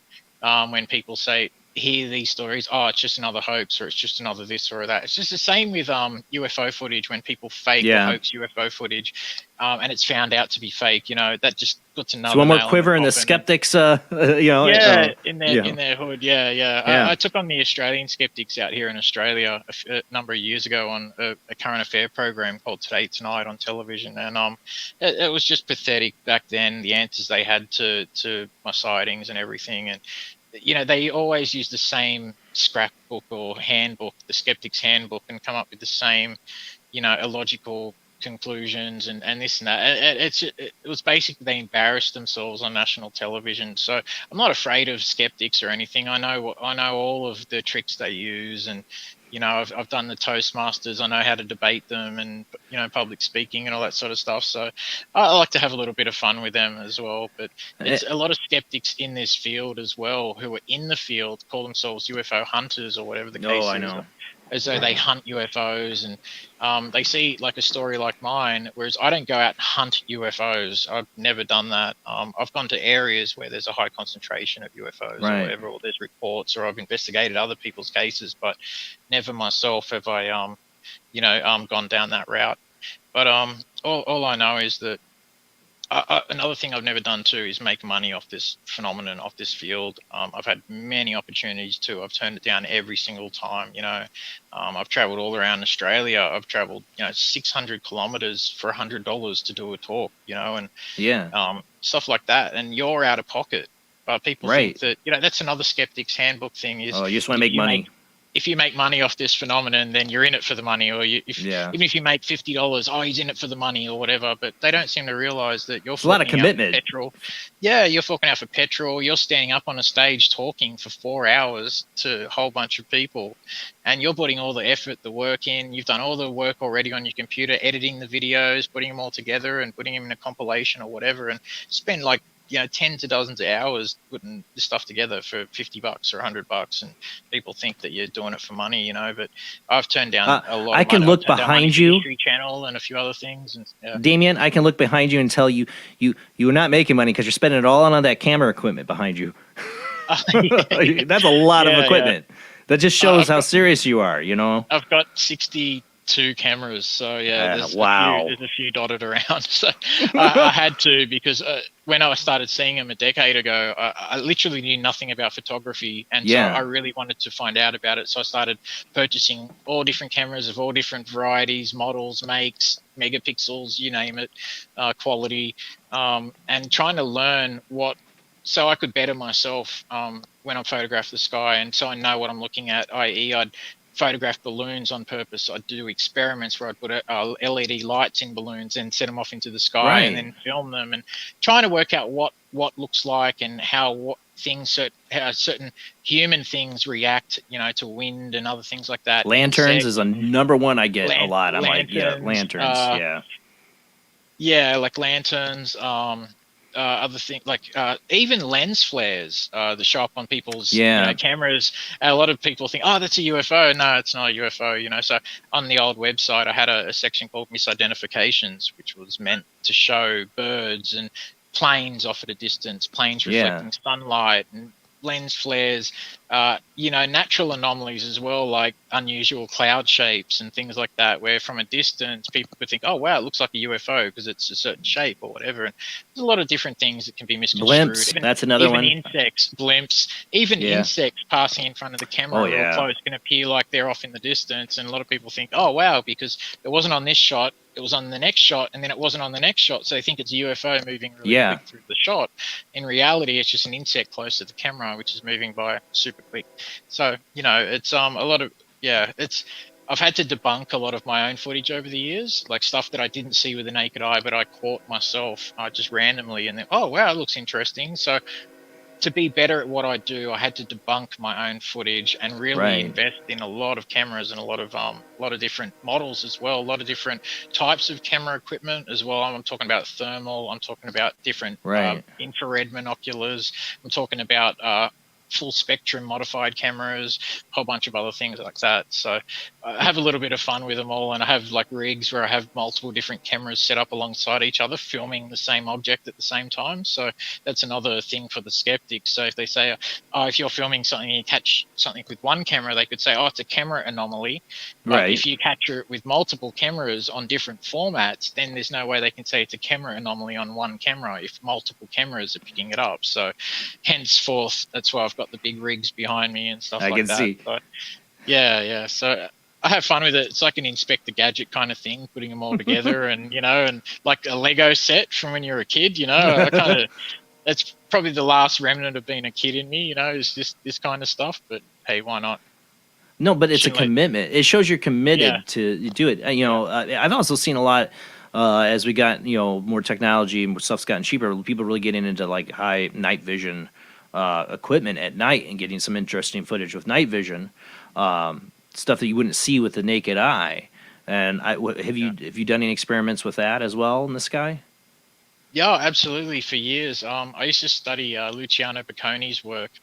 Yeah, he was a scientist back in the day. I used to use infrared lenses, and he'd walk around with the Geiger counter. He'd go to hotspots or whatever and walk around and as soon as he'd get a Geiger counter reading, he'd start filming with the infrared lenses and pick up these strange blobs that would all of a sudden start appearing. And Trevor, when he passed away, Trevor James Constable picked up on his work as well and started filming these infrared things and things that were invisible to the naked eye. So I did a bit of experimentation in that and picked up some strange anomalies that couldn't be seen with the naked eye at the time. I've done a lot of daytime stuff like that as well with infrared filters.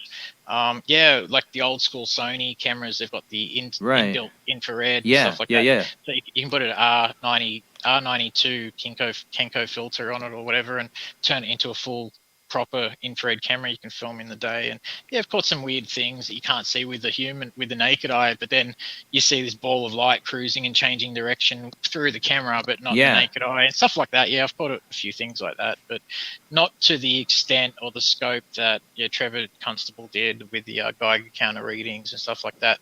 I went into it on a basic level, but I mean, it's just I've been stretching myself very thin the last few years with all my experimentations and stuff like that, and they're all going into the book and the next documentary, Haunted Skies, as well as I heard you mention before about Australian Skies. I never actually directed that. I actually just starred in that documentary. I say they had it listed in the bio. I thought. I thought I'd change that, but okay. But I just starred in that one. No, it's not that. But and there's another one that's already out as well. If your guests or your audience wanted to listen or to watch it, it's on YouTube. It's called Fractured Realities. Part 1, and I'm working on part 2 at the moment, and part 3 is coming out after that. But sort of working on, I think, 5 different documentaries right now. Wow. 2 of my own and 3 through other people. So they should be all out by the end of the year. And so, yeah, it should be interesting. I think Beyond the Spectrum, the one that you mentioned, was the first one I did back in 2012, but it wasn't released until 2017, I believe. That was with Darcy Weir, the Canadian documentary maker. There's another one coming out with Rob Freeman, another Canadian documentary maker. It's a big budget one that's coming out, I think, next month or the month after. And we saw UFOs during that as well. We actually had a UFO shut down a $72,000 thermal camera he had. Oh, wow.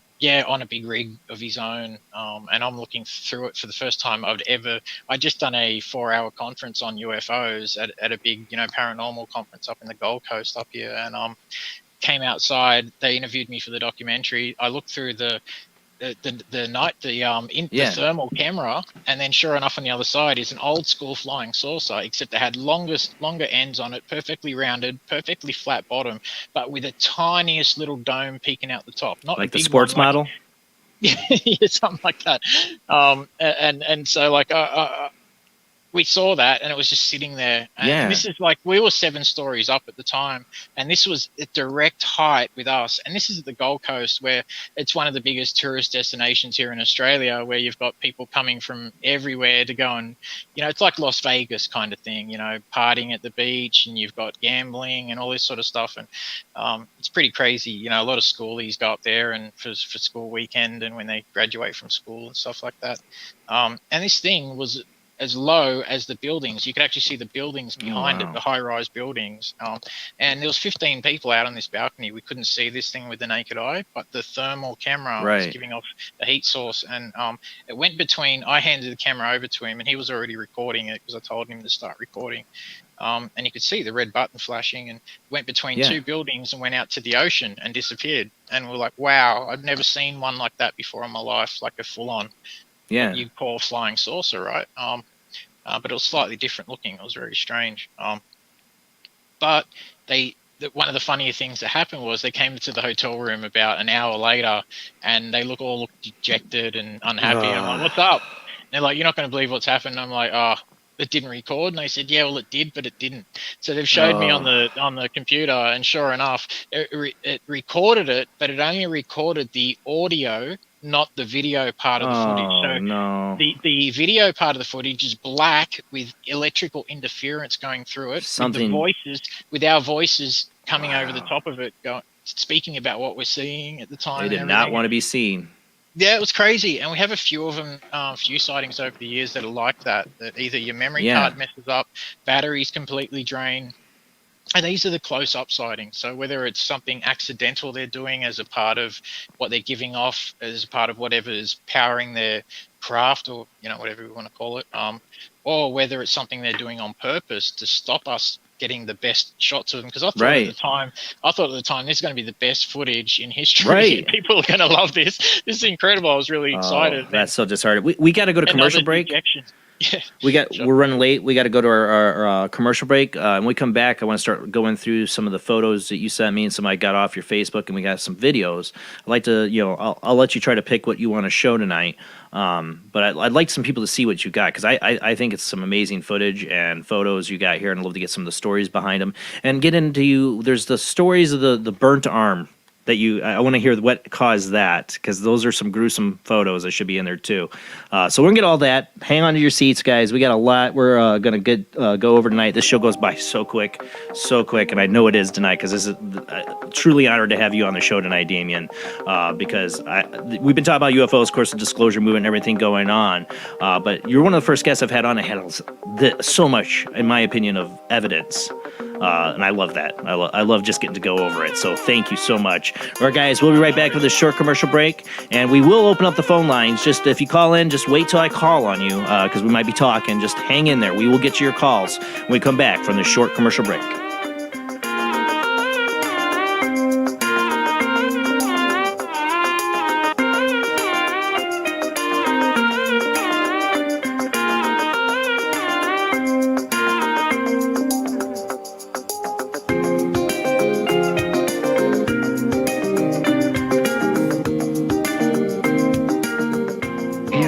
conducting an experiment into the combined effects of sensory deprivation and hallucinatory drugs. The subject of the experiment is himself, and the experiment is out of control. Ken Russell's Altered States, a film that must not be missed, is in the West End now. Altered States, Certificate X.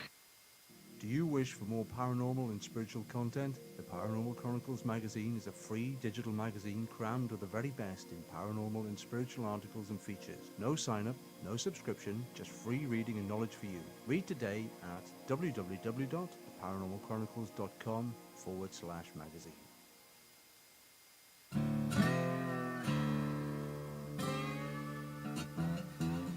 Oh, come on. I'm Southern, but... Nope. That'll do. Hello. I am Kat Hobson, host of Paranormal Experience here on WBHM Digital Broadcasting out of Birmingham, Alabama. I enjoy having guests from all areas of the paranormal, from ghosts to ufology to cryptids and beyond. You'll find some of the best researchers in their fields bringing you some great information. Join me on Wednesday nights from 8 to 10 p. Eastern here on WBHM Digital Broadcasting.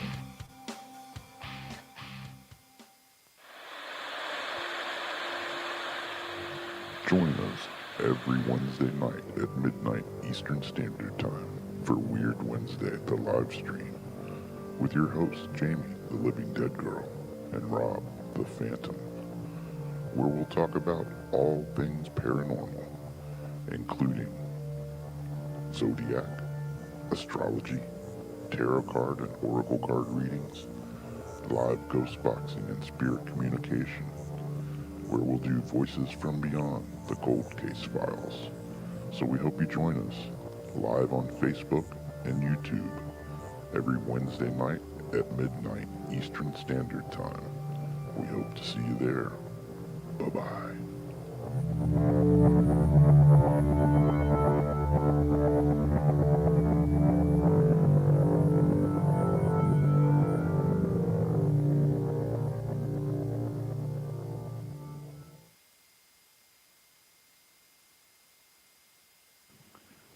Paranation Magazine is a new paranormal magazine based out of Denver, Colorado. Our goal isn't just to give you the best paranormal content out there, but to promote paranormal unity. We're doing this by giving everyone an opportunity to tell their stories and to share their experiences. For more information, follow us on Facebook at Paranation Magazine and soon, paranationmag.com. I've Never Met a Dead Person I Didn't Like is the extraordinary travels of a young, alone, and broke psychic in the highly anticipated new book from internationally renowned psychic, medium, medical intuitive, and best-selling author Sherry Dillard. Critics have described I've Never Met a Dead Person I Didn't Like as an engrossing memoir, an empowering story of how a broken girl came to accept her psychic gift, a refreshing and fun read. I've Never Met a Dead Person I Didn't Like is available through Amazon, Kindle, Barnes & Noble, and wherever books are sold.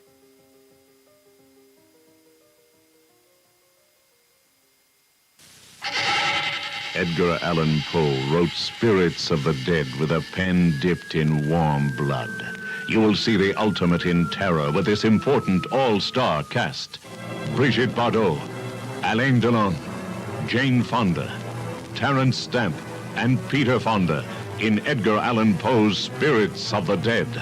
Only Poe's demented genius could bring to the screen such horror and evil. Spirits of the Dead stars Brigitte Bardot, Alain Delon, Jane Fonda, Terence Stamp, and Peter Fonda. Directed by three masters of the cinema, Federico Fellini, Louis Malle, and Roger Vadim. Spirits of the Dead is an adventure in terror beyond your wildest nightmares. Spirits of the Dead in color is rated R. You could accept the fact that this city is headed for a disaster of biblical proportion. What do you mean? biblical. What he means is Old Testament, Mr. Mayor. Real wrath of God type stuff. Exactly. Fire and brimstone coming down from the skies. Rivers and seas boiling. 40 years of darkness, earthquakes, volcanoes. The dead rising from the grave. Human sacrifice, dogs and cats living together, mass hysteria.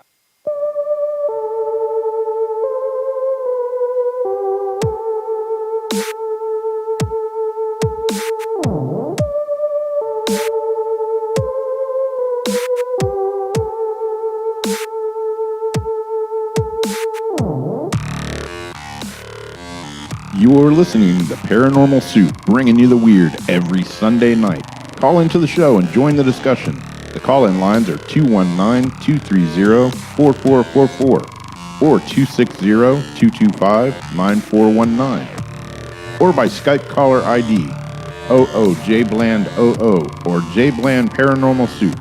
And now to your host, Jason Bland. Tonight's guest is Damien Nott. He's a UFO researcher, experiencer as well. I mean, he's had these experiences since his childhood. And obviously, I don't know if it's because of where he lives or it's because of him. I don't think he knows, but he's had, obviously UFOs in his area or around him quite a bit. And it'd be interesting to know, the speculation. Why Damien? I'm sure he wonders that too. But I know other people that have had this experience. A friend of mine who passed away, now it's almost been a couple of years, Rick Bunch, it was a meeting we had on the show. He didn't talk about it a lot, but I saw all the photos he would take. He didn't tell the public, but he would see UFOs around him all the time in the sky. And he showed me the photos remind me very much of some of the stuff that Damien has. We're going to show tonight. We're going to talk about. We do have the phone lines will be open here. Let me make sure they're open.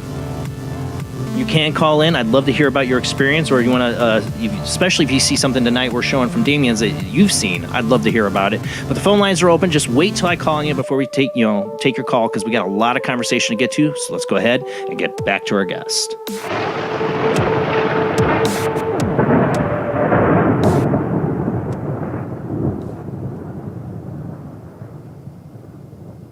Thank you for hanging in there with me, Damien.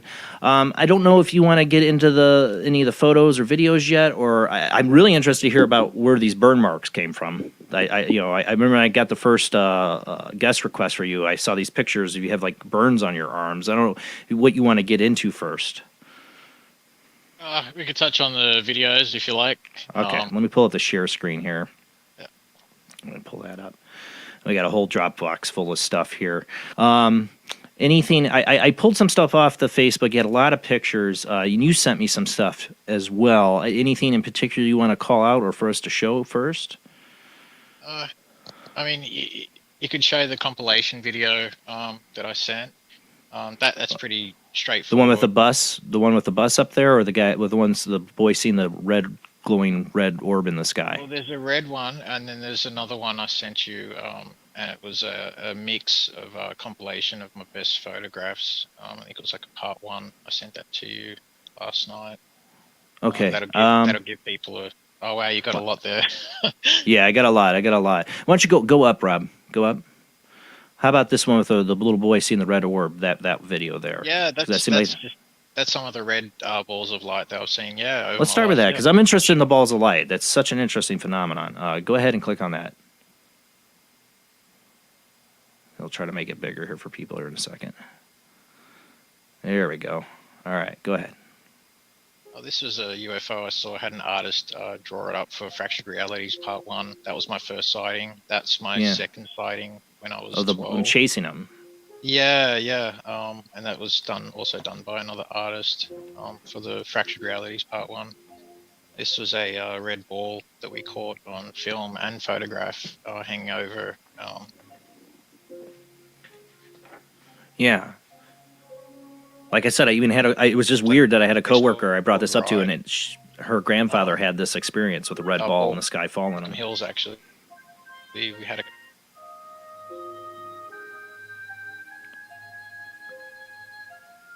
Is it just music in the background? Is that all there? Any talking? Say, we'll mute the music. You want to mute the video, Rob? Because I kind of want to talk about what we're seeing here. There we go. There's another two of the red balls that came down over the garage in Borkham Hills. Oh, this wow. is one over the backyard here in Dunedoo. This was a decade ago. Yeah, a lot of them are red. They don't seem as red as what they are. Cameras can capture colors slightly differently, Yeah. but yeah, most of these, if not all of them, were this same kind of shade of red. This beautiful red color, really deep, kind of ruby, beautiful red. Some of Yeah. them more of an orangey red, but yeah, same as with the green. Ball BOL type UAPs or ball of light type of UAP or UFO. They all come in different colors and shapes and sizes and stuff like that. So I shouldn't say shapes. If they're a ball of light, they mostly are a ball. Or ball light. Yeah, but they change yeah. shapes. It seems like though. They It does seem can like do. like They can do. globulous. And they can also change color as well. I've seen Right. them, have multiple colors in them, then all of a sudden the colors just turn off and then become like a dark sphere in the night sky and just hover there and stuff like that. And I've seen them change from white to red before. And so yeah, I who knows what that's all about? But there's cases going back, like hundreds and hundreds of years, talking about these aerial battles of, Right. Like the one in UFO Germany, right? in Nuremberg. 6 years yeah. later in Basel, Switzerland, the same thing happened. And it was shown on the front cover of their newspapers at the time. They used to do woodcuts and then print them onto the page and stuff like that. And yeah, what everybody saw was the same thing, balls of light shining beams at each other and falling from the sky and stuff like that. And Wasn't it like it was like cylindrical objects too? Wasn't it like perfect cylinders, perfect spheres, also cigar shaped objects as well. Yeah. And what people reported was these balls of light coming out of the cigar shaped objects and flying around and sending beams of light at each other and stuff like that. It sounds almost like a cosmic battle, something that something that you hear about in a Hollywood movie or whatever, And this one in particular that just came up on the screen, that was when he can back up if you want. Which one was it? Tipperary, a little while back. It was a couple of sightings ago there. And I was with an author, a friend of mine called Mike Williams, and he's been investigating my case for a decade now. And that thing just popped above not far away from us, just appeared above a treetop. And it was, probably about 3 or 4 basketballs in size, maybe bigger. And then it just appeared, big cherry red thing, and then just sucked in on itself and disappeared. We were only there for 5 minutes when that happened. And this happens a lot when we go to new places. UFOs will appear and then disappear, and then it's really strange. And we're always capturing them on camera, which is really bizarre. So on the way to and from talks, we have a lot of luck capturing UFOs or what seem to be, UAP activity in the air. Coming back, even after podcasts, I seem to have a lot of luck. I'll go outside and sometimes look up at the sky. It doesn't happen all the time, but it happens sometimes. I'll look up at the sky and look at one spot in the sky and see this thing just hanging there, then it'll blink out or zip off at a high speed or whatever. It happens quite a bit. So, and when I go to new areas for the first time, they tend to appear, which is really strange. You could go there another 1,000 times and you won't see anything, but they just seem to appear when you go there the first time, which is almost like that's miraculous. They have that many times, though. I mean, like I said, twice in my life, and I look up at the skies all the time. Is it the area?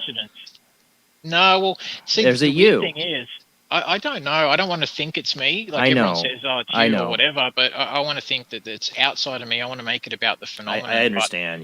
Over the years, Mike, who's been investigating it, he believes that it's about me and that these things follow me. And one of his reasons for this is that the sightings he's seen with me, which he's never seen himself separate or whatever, but also the high strangeness stuff that happens on the side as well. Like he's experienced a lot of the weird things that I've had on my computers, mobile phone, strangeness. I don't know whether that's me or government or whatever, whoever else has been mucking around with me for the past decade. Someone has been playing silly buggers. I mean, I lost a lot of my work went down the toilet a couple of years ago. In 1 week, I lost everything. Websites. I lost a whole bunch of different stuff. Like you were under attack?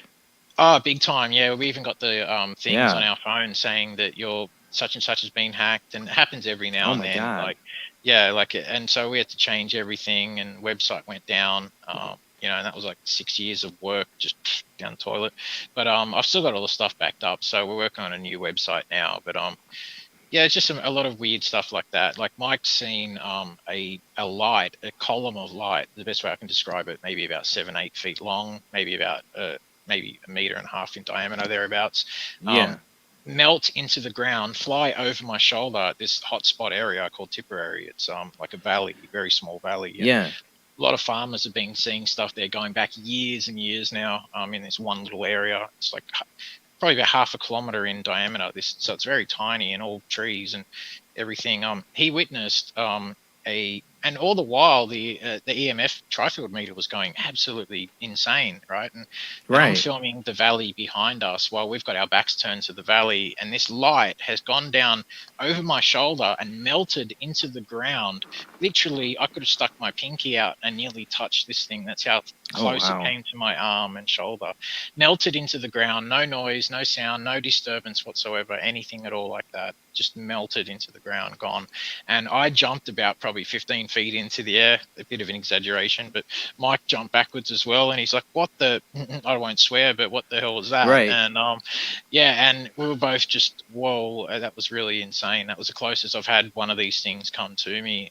But the weirdest thing was the following morning, when we've gone back to the homes and everything, and we're looking Yeah. at all the footage on the cameras, and I checked out the footage that was on the memory card from the night before, on the valley behind us, and you can hear us all going, oh wow, incredible, and the meters going crazy and that. And in the footage you can see behind us 13 of these same lights appearing from up high, changing Oh, direction wow. multiple times and flying into the valley behind us without making a sound, without anything whatsoever. Now, if these were meteorites, I couldn't understand how a meteorite would make it that low in our atmosphere and still keep changing direction. That makes no sense to me. Plus the fact we picked up one moving horizontally out of nowhere, just appears out of nowhere, takes form and moves horizontally across this mountain line. And that appeared on Ancient Aliens and a Yeah. few other shows like that, because it's rare getting a bit of footage Right. showing a UFO appearing out of another dimension or wherever it's coming from, just out of nowhere, taking form. Yeah, I and remember moving, that. then moving off out of so it's quite rare. So we found 13 of them the following day. So they're very tricky. We had our backs turned to it, and all the time this is Right. happening behind us. So It's like they know. weird wanna- things like that have happened constantly. Yeah. Want to apologize to my radio audience if you're listening now. I didn't hit the play button or the stream button on my radio channel tonight. So if you are tuning in, you've been listening to a rerun, and now we're really live, I am apologizing. Jason's off his game tonight on the radio network. So sorry. Anyways, a lot of this we're talking about the orbs makes me think I had these guests on a couple years ago. Chad and Alta Dillard wrote one book, just about the weirdness and high strangeness of the experiences they had in New Orleans with an orb. The book's called Orbducted. This couple and a friend of theirs were taken by a big bluish glowing orb that took them. And a number of things occurred, and weirdness, and very much high strangeness. And that's all they did. I mean, they just told about their experience. And you wonder how many more people are having these experiences with these like orb UFOs. I mean, there's so many different shapes and sizes and different vehicles where people see. Terry Lovelace had the big triangle UFO, which just seems to be something that started appearing more in the 70s, maybe 60s, 70s. And then, like you talked about the sports model, the typical saucer-shaped UFO, that seemed to be prevalent mainly, 40s, 50s. It's not seen as much anymore. You don't hear about as many of those. They're quite rare. Yeah. More so in Australia, we hardly see any triangular UFOs whatsoever. Most of the sightings that I have reported to me, especially over the last decade, probably about 83% to 85% of the sightings I've had reported, plus what I've seen myself over my life and filmed, have been balls of light. Yeah. And I had one UFO group that won't, here in Australia, that won't take me back for another presentation because they think that all I film is balls of light, which is just pathetic, because most of the UFO phenomenon is just balls of light. So a lot of people have it stuck in their heads, like they have the whole movie Hollywood thing stuck in their heads, whereas they expect to see full-bodied flying saucers, structured craft. Nowadays it's the tic-tac that everyone wants to see, and sweep everything else aside, the bulk of the phenomenon will sweep aside because people have got Hollywood movies stuck in their heads. Yeah. You know, it's ridiculous. So I take that as a compliment. You know, I've got all different types of footage of different types of vehicles, whatever you want to call this UAP phenomenon. I've got all different types. So it's not just balls of light, but they do make up the highest A big percentage part. of recorded cases and reported cases around the world. So, you know, you can't get away from that at the end of the day. So Yeah, it you know, is boring to some people, but I, like yourself, I do find it fascinating. actually, I'm really fascinated by the balls of light, by the orbs, the big ones to small ones. There's something that could be the ultimate technology. I mean, ships are mechanical, which I'm fascinated by. Like, as a kid, I don't know about you, we're same age. I got sucked into the Bob Lazar thing when I was a kid, because I wanted to know what's element 115, and you know, how does these? I'm always interested in the mechanics that makes a ship work. You know, like be it as an electromagnetic engine and all this stuff. But when you get into the orbs of light, you're talking like extra dimensional. You're talking, you know, the Isaac Asimov appears as magic, you know, kind of deal. You know, they have technology that's beyond our grasp completely, if that's the case, or these living beings. Yeah, well, as we touched on before, you could even say that some of these balls of light are living beings themselves. Right. And they do give off certain traits. Like I've actually filmed them high up in our atmosphere, moving along, coming out of clouds, and then smaller balls of light actually appearing out of nowhere near them and then flying into the bigger balls of light. And other bits of footage where balls of light are flying out of these larger balls of light. So it's almost like a birthing process, or something strange is going on in our skies. I mean, we know next to nothing about the bottoms of our own oceans on this earth. Right. We know next to nothing about our upper atmosphere because it's hardly ever been explored. Who knows what could exist up there between space and us here, what type of life forms or whatever. But whatever these things are, they seem to be natural, i.e. paranatural, paranormal, natural kind of thing. And that's why another documentary I'm working on as well, after Haunted Skies, is called Paranatural Enigma. Which goes into, you know, reports of these things going back ages, concentrating mostly on the balls of light. I think that's the phenomenon that's been around us the most since, you know, The humanity oldest. going back, the oldest phenomenon. Whereas a lot of the other stuff could be, you know, construed as visitors actually coming from other planets. Like a lot of these saucer landings back in the 60s and 70s could be construed as that kind of thing. But there seems to be a part of the phenomenon which stuck through all this, and it seems to be the oldest part of the phenomenon, which are the balls of light, which have been reported for hundreds, if not thousands, of years. So, And that's what I'm, you know, that's, to me, it's another piece of the puzzle. Like that's what gets so, you know, people are like, well, is the government ever going to disclose? I don't think the government has any clue of what to disclose. I don't think they have an understanding of what's going on. I mean, I do believe there's some deep parts of our government that, you know, even want to call it our government, that have some of the technology. They have the crash vehicles, maybe, and they have some better understanding than what we're seeing in like the UAP report and all that. But in the end, none of them really know what's going on, and that's the part that why they can't come out. It's just too complicated and confusing to even understand. It's beyond our perception. Yeah, totally. I believe they have no real idea what's going on. This is why they keep sort of swiping it aside, doing these little half-ass reports and stuff like that. You know, and stuff like Project Blue Book, Grudge, and Sign, and others. Yes. Just basically exercises to rubbish. I feel that's what we're going into again here. I don't know about you, but I feel like I do. that's exactly I what this is. I've been asked for 5 months now, and on every podcast I've been in, I've said the same thing. Don't expect too much. Don't expect anything. Same really. here. If you know the phenomenon, if you know how the government's reacted to it over the decades and how they've treated the phenomenon, you'd know not to expect too much from this latest report. And I actually got even less than what I expected. So right. Yeah, you know, like, and there's that little clause part of it as well, which said that out of, you know, in the future, all with further investigation, they could all fall into these 5 different categories, i.e. explainable categories. The last one being unknown, other, but with further exploration could be very well known. So they're not saying anything. Basically, it's just another rubbish and ridicule job they've done on it. So it's going to be coming from humans, normal humans. Exactly. And it's eventually going to permeate through. That's what I've been preaching on this show. That The people are gonna true believe disclosure. anything the government says, you know. Yeah, the true disclosure is the way they've us. treated it.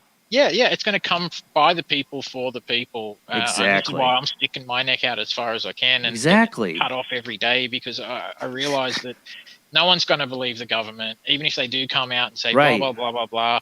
You Project still Blue need Beam. to believe. Yeah, you still need to see the phenomenon at the end of the day to believe it. As the old saying goes, seeing is believing, right? So Right. yeah, you can't expect someone to just believe you, but telling you their story, or a government saying, oh yeah, some people back in 1960 saw this. So, you know, you're not going to believe it. You need to see it. The end of the The day. only good thing about it is, and it says in the report that a lot of these things have not been reported over the years because of the stigma, or reported right because of the stigma. Yeah. And the only good thing about it is does help. It has helped. I mean, like I said, I did an interview with ABC News this last Monday. You know, it wouldn't have happened if it wasn't for the disclosure report. You know, they're not wouldn't be interested. It's fun watching these reporters be totally in over their head on this subject, you know, because they don't know the history. And that's what I was telling this reporter is like, you guys are really smart people. You investigate all that, but you really don't even know the history of what you're even getting into. The rabbit hole goes so deep, and you know it'll blow your mind. Yeah. Once you start going down that rabbit hole too, like you really need. Yeah, it's hard to claw yourself back out. I've seen a lot of people think that they know what's going on, go down the conspiracy rabbit holes, and then then next second they're literally wearing tinfoil hats, and they're gone nuts because they don't know what's the truth anymore, and they're so far down they see no light, and it's like, oh, no more people, please stop going down this hole, this rabbit hole. Yeah, the internet's full of it, you know. Yeah, it is. I mean, full of it. Yeah, and like I said before, people want to know an answer. So if you're someone out there giving people an answer, even if it's not a true answer, no one can prove you wrong. So that's why there's a lot of people in this field saying, oh, it's this or it's that, and you can't prove me wrong because blah, blah, blah, or claiming Space Brothers. Or claiming it goes they back to the worked on, Space Brothers. like a base or something on Mars, and I was a security guard on a base on Mars, and no one can prove. And then all of a sudden they've got all these alien friends, and now they've got a cult, and it's like, it's just one thing after another. But they get the followers because people are gullible. Number one, people want to believe stories. They want to hear stories. They want to over answer evidence and truth. Yeah, people just want stories at the end of the day, like an interesting, fascinating story, you know. And I'm not about stories. What I'm about is giving some evidence. And the only way that I can provide evidence is through film and photography. That's all I can do. What else can I do? I can't pull these things down from the sky with a rope and say, here, come and show the world, prove to everyone and validate me. No, it doesn't work that way. So, you know, at the end of the day, like I've become reserved to the fact that I might spend my entire life looking into this phenomenon and never know an answer, and I've become reserved. That is the sad fact of it. It is the sad fact of it. I feel you on that. I want to get into your story here, but I want to take a little bit more of a look into the depths of your evidence here, because I was scouring through it the last week. So yeah, we have some other pictures. Go ahead and pull up some of these pictures, Rob. I just want to see if we get. Just go ahead and pick one. The last time I saw what I believe to be a UFO. You know, I sat there. Oh yeah. Talked about, you know, at the beach. I'm sitting there with my phone in my hand, but I'm so dumbfounded by what I'm seeing. I didn't take any pictures. You know, I was completely oblivious to a camera in my hand. Yeah. I'd like to think I would have taken a photo or a picture or a video of the thing I saw when I was 16, but we didn't have cell phones, and I don't think I would have. I don't think I would have, because I was so in shock. I was just I couldn't move. My jaw was dropped and looked at it. So I think that happens to a lot of people. Well, we got this is another compilation video here, Damien. No, this is of actually what's called a flasher type UAP or UFO. And these are objects that are appearing in the nighttime skies. Over the past 15 years, I've been seeing them, but I've only been capturing them for about a decade now. But these things, they flash. They come down really low. Sometimes they hang above buildings. So daytime, nighttime. I've also got footage of these things tracking other UFOs across the sky. So I call these things the UFO police, in a way, because they seem You wonder if there is a police force. Yes. Yeah. Oh, yes. Something protecting humanity, something protecting their experiment, or whatever the case is. Right. And a lot of my own incidences and things I've seen in life would point to that hypotheses that there is something wondered watching that. us, like with the UFOs being chased away by different color balls of light and stuff like that. With the cases going back many years, you look at Colares in Brazil. They had cases of UFOs coming 1977. down and attacking people and through their through their roofs in their homes and killing people, leaving them Yeah, like radiation. hitting them with laser beams or something, or a beam of light, and they have like Beams of light, people died. Yeah, that's right. That's right. A lot of people. The general who investigated that, the Brazilian Air Force came in and investigated this. It was from, if I remember right, it was like in the summer of 1977 all the way into like fall. And it was this island, Corrales in Brazil, and people were, it was like shooting through roofs, and people would have like black burn marks, and they wouldn't even feel pain on the mark.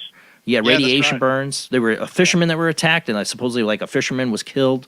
I've been fascinated by that case for many years because it shows an aggressiveness, almost like a beehive would react. Like you wonder what was going on in 1977 in Corrales, Brazil, with their military or our military.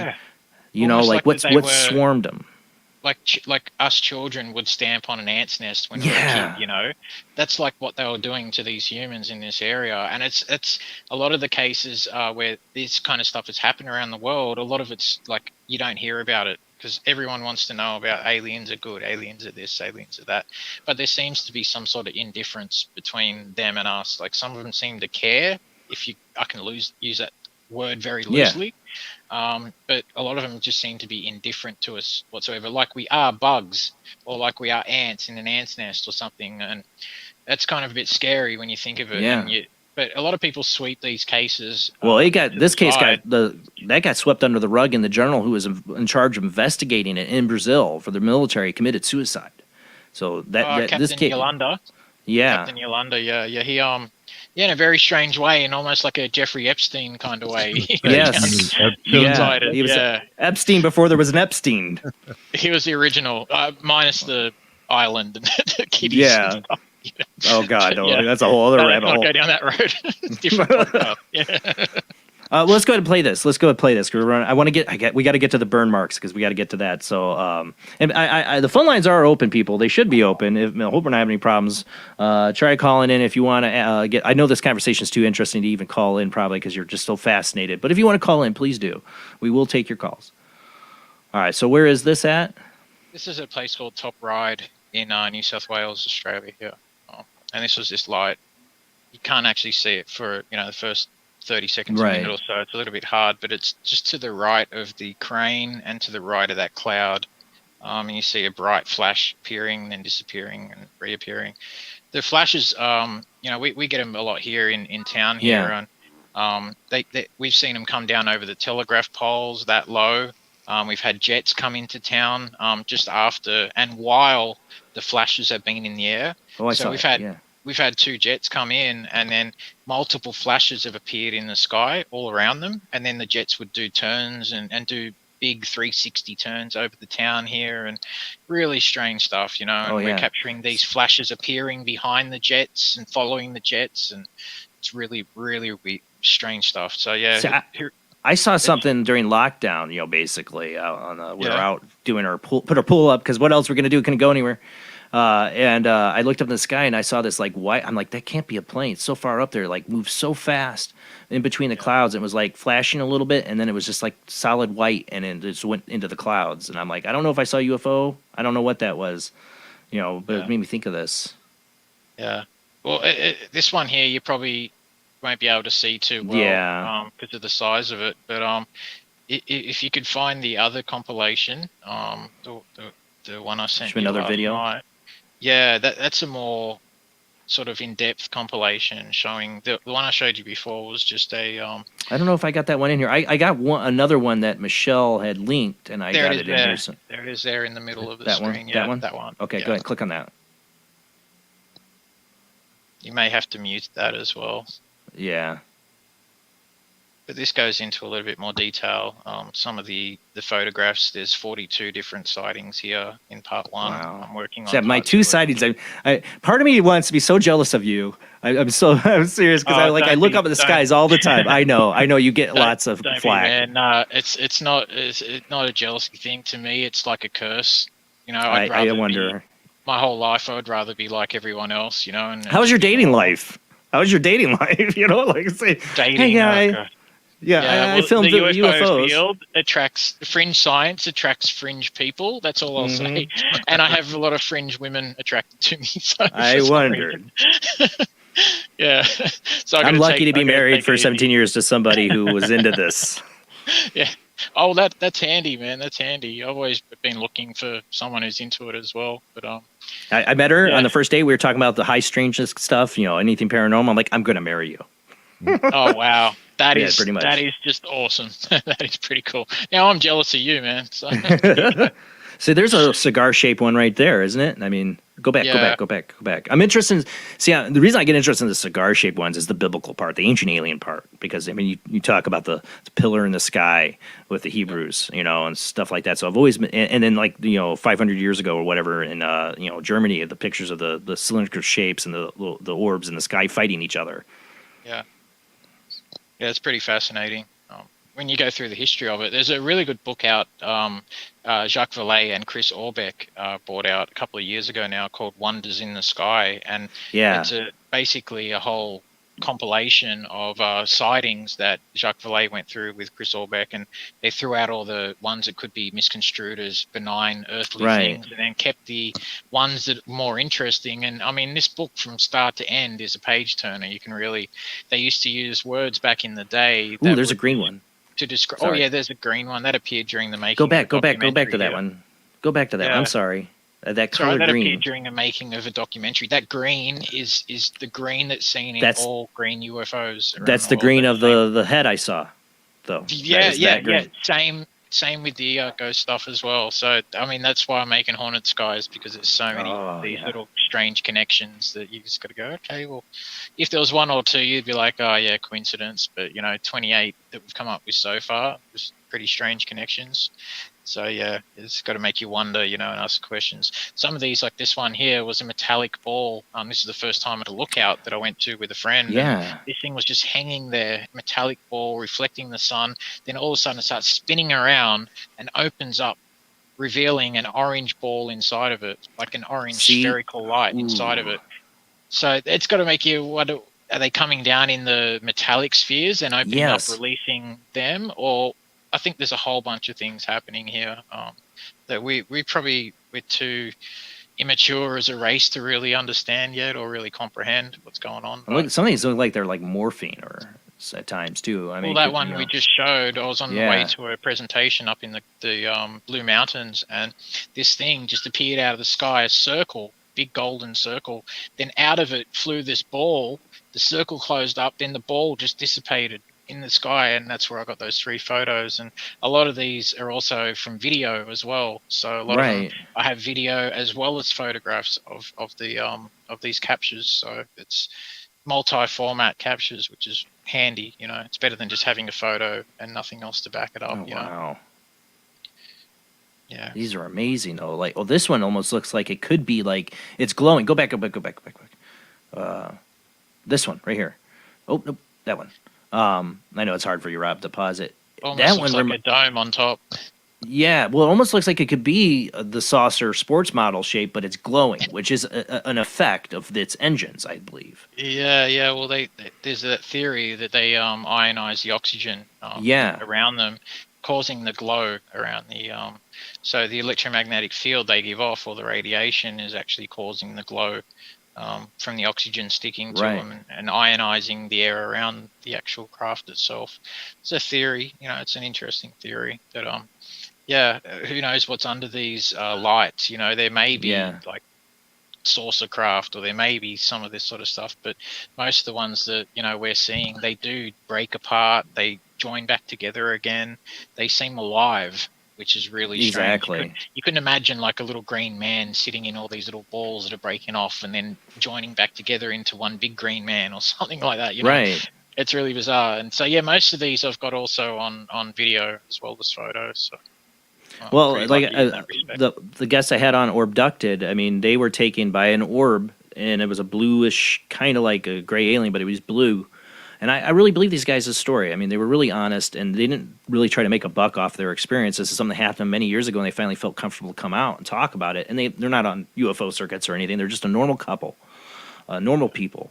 But their experience is just so crazy, and it was basically like it's a blue orb that took them, but inside it's a ship.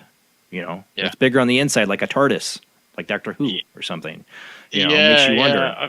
I've come across that reported quite a fair bit. It's like that Doctor Who TARDIS thing. Yeah, I don't watch Doctor Who, but a lot of people have referred me to it, and I looked it up, and I was like, yeah, it's bigger on the inside than it is on the outside. So yeah, I get that analogy now. Welcome to sci-fi, and there's the Star Trek part of me, because I'm a big geek. Always is like, what makes the warp drive go? Do they have dilithium crystals? Is it element 115? I've always been. I'm not a smart person. I am not a physicist or know science as well as so many of my other friends do in this field. But I've always been fascinated by the mechanics of what makes the ships run. Ever since Bob Lazar element 115, I was totally sucked into that. I don't know if it's true or not, but I mean, even time travel I get into. Are these guys from the future or possible futures? There's so many different explanations. What's doing this? Are they using microsingularities to create a gravitational vortex through electromagnetic energy? It just all these things I want to know. And the best evidence I can get, the know is your stuff. This is the documentation. It'd be our biggest clue to what they're using or how they're using it and what kind of ships they're flying. And still so far away from finding out the actual truth about what they're... But it gives us some clues and some hints on what they could be doing, what they could be using. And again, we're looking at it in human terms. We really don't know, what's going on. We know hardly anything. I mean, we think we know everything about physics and all that. We know about our physics, but even scientists now, I saw a story a few weeks ago, they're saying that our physics could, or Einstein's theory of relativity could be slightly askew, and it could explain a few other different things that they're finding out now and stuff like that. So, I mean, we think we know everything. I think because we're scared. We're a scared little race on this Yes, earth. we are. We don't know why we're here. We're trying to find out answers. The whole thing. Life's scary. It's better to act like you know. It's better to act like you know and have some sort of answers and stuff like that. And but reality is that's why I like scientists like Michio. I like scientists like Michio Kaku, who will talk about these subjects and be open and he doesn't know. He's willing to be open to these subjects. Then you get Neil deGrasse Tyson, who is like, no, it's like, shut up, Neil. Just shut up. Go sit in the corner. You're supposed to be a scientist, have an open mind, question, think, But no, you have all the answers, don't you? Yeah, that's what I say to people. It's good to have an open mind, but not open enough that your brain falls out your ears. Fooled, yes. That's the whole other swing of the pendulum. There's plenty of that going on. And that's what happens when people fall down this rabbit hole, right? Their brain falls out their ears, and they can't get it back in, so they can't climb back out. So it's frustrating too, and I'm sure it is for you, being somebody where, like I said, we're the same age. We've been probably reading the same stuff and getting sucked into the same stuff for all these years, seeing some of the same comments just keep going at it. I'm sorry, I'm not going to name names, but there's some comments that are big names in this field. Yeah, you get a whole new generation repeating the same sort of stuff as well, following the same people, and it's like Billy Meyer back in the 70s. Oh, right. You get all these people to come and follow him. Still trying to get pushed. Yeah, he's Michael Horn. He's number one dude.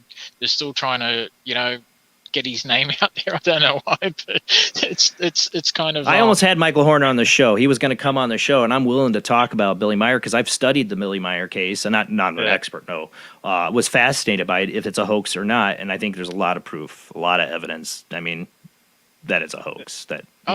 Yeah, of course. I used to write for a magazine here, a paranormal magazine, and I did one story one day. It was like a 7-page story or something on Billy Meyer, and went right into him, a few years ago, and explored him a lot deeper than what I had in the past, and even reproduced his photos exactly with forced perspective, the way that he did it. I did it myself. Mm-hmm. Even with one arm.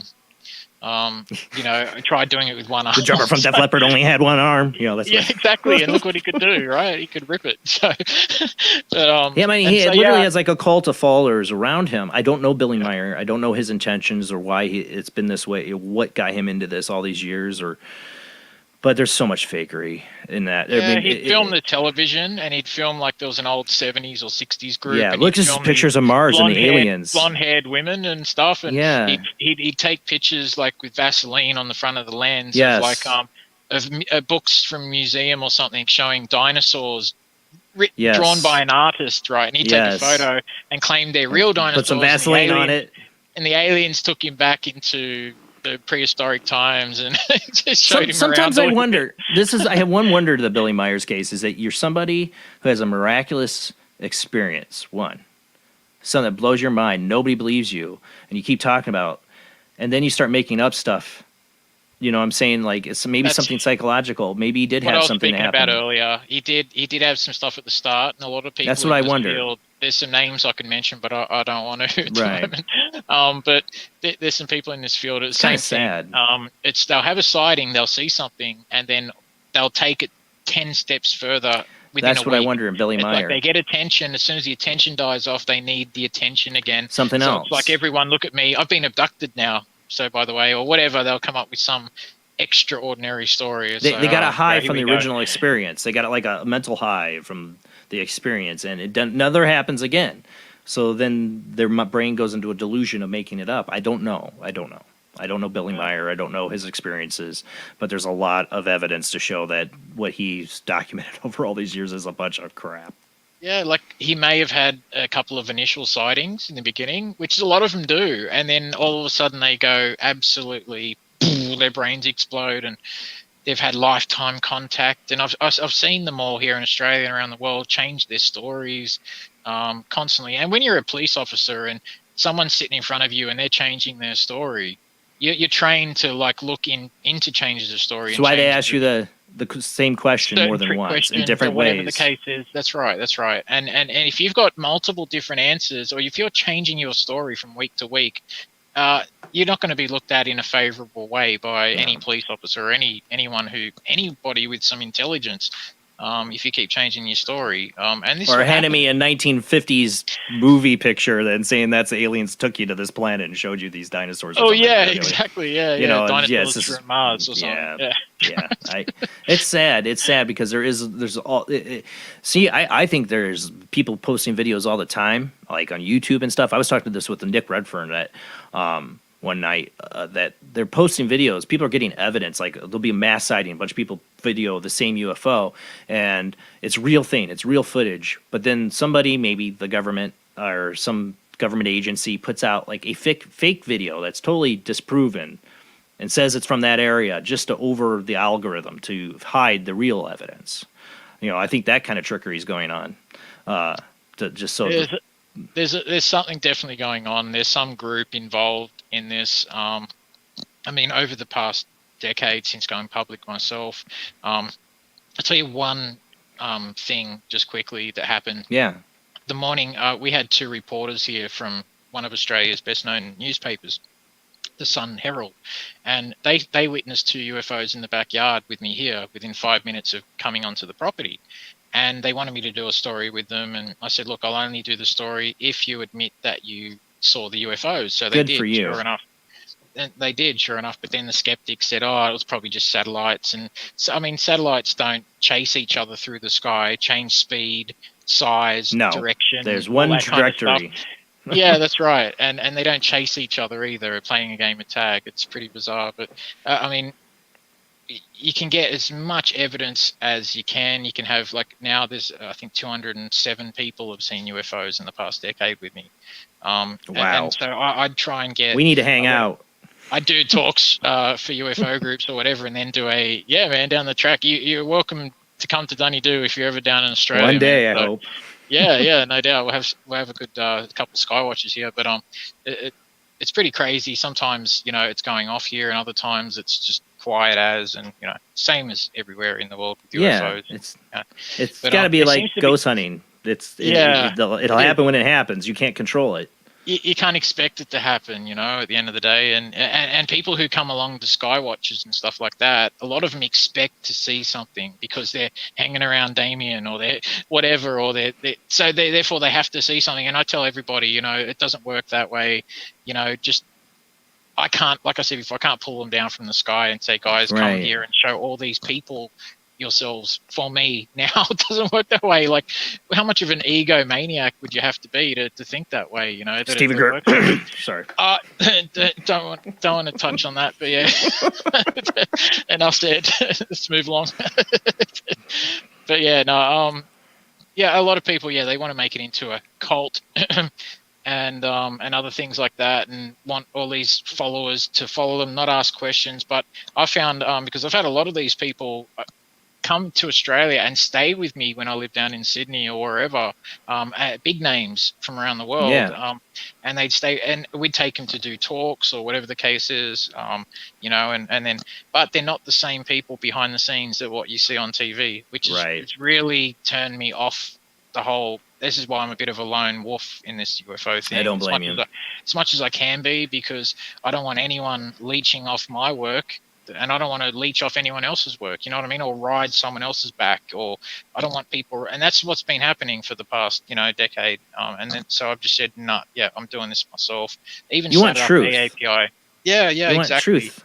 I started up AAPI, Australian Aerial Phenomena Investigations, you know, 8-9 years ago, and got a few guys on board and from all around the world, you know, some investigators, and all of a sudden it's like they're sending you pictures of insects and birds claiming they're UFOs, and they're you're representing these people, like they're under your wing, you know what I mean? And so I don't want to be brought down by someone else claiming that they're filming this or they're experiencing this. So I'd rather just I'd just rather, if I'm going to be brought down, I'd rather be by myself, you know, through some mistake that I've made or whatever the case is, not through someone else's ineptitude or ego or whatever the case is. So, I mean, that's just the way I see it. So I'm a bit of a lone wolf in this field, and I don't mind that. Don't blame you. I don't blame you. Don't get me wrong. I've got a lot of friends in the field, but it just, not the ego-filled ones, the real genuine ones, and there's not too The ones that many have the of same passion. All they want is just the truth. They just want. They don't want to be they're not fooled. giving answers, or they're not saying it's this or it's that. And there's not many. So, I'll speculate a lot on these subjects. Everybody hears me every Sunday night when we get into these subjects, speculate, make theories, and all that stuff. But that's all it is. I have no idea. I have no knowledge of any of it. I'm questioning everything, to the fact of they're aliens at all. You know, I don't know. How am I going to know? Yeah, that's another thing. I mean, these things can show themselves in any way that they choose to, apparently. So they can, the grey form that they show themselves as may not even be them. It may be something completely different. But they show themselves as something small and weak, so that we're not afraid of them as much. You know, so that we're not intimidated by them as much, or whatever the case is. Who knows, really? But I haven't had that much experience myself in the whole abduction side thing. Apart from you those don't two remember? Dreams, so, love that too. But I'm not going to get regression therapy or anything like that to make me remember. I know there's a lot of a lot of pitfalls when it comes to that kind of stuff. Once you start getting into that, so. We got 5 minutes before commercial break, and I just I was going to say I was going to take a call. I had a call. Let me see if I can call him back. Let me try unknown number. Well, let me call him back. Hold on. I kind of had that. Well, I didn't kind of. I had that orb experience thing out in the middle of the woods one day. This is probably about 10 years ago. And I had these two. I won't say I was lost, but I was pretty close to being lost in the woods. But I knew which way I was heading, and I had these two orbs of light that were following me. And at the time, I never thought that I was thinking, like, you know, what the hell is this? I was thinking paranormal or something. I never ghosts. See, this is right here. He's a paranormal investigator. See, that's where your mind goes. I never really thought UFO until, you know, especially now when I see all of this. But yeah, I mean, they were small and they were just like following me in the woods, and they were pretty damn close. And then you think about people that go missing in national parks and all that stuff. That could have been you.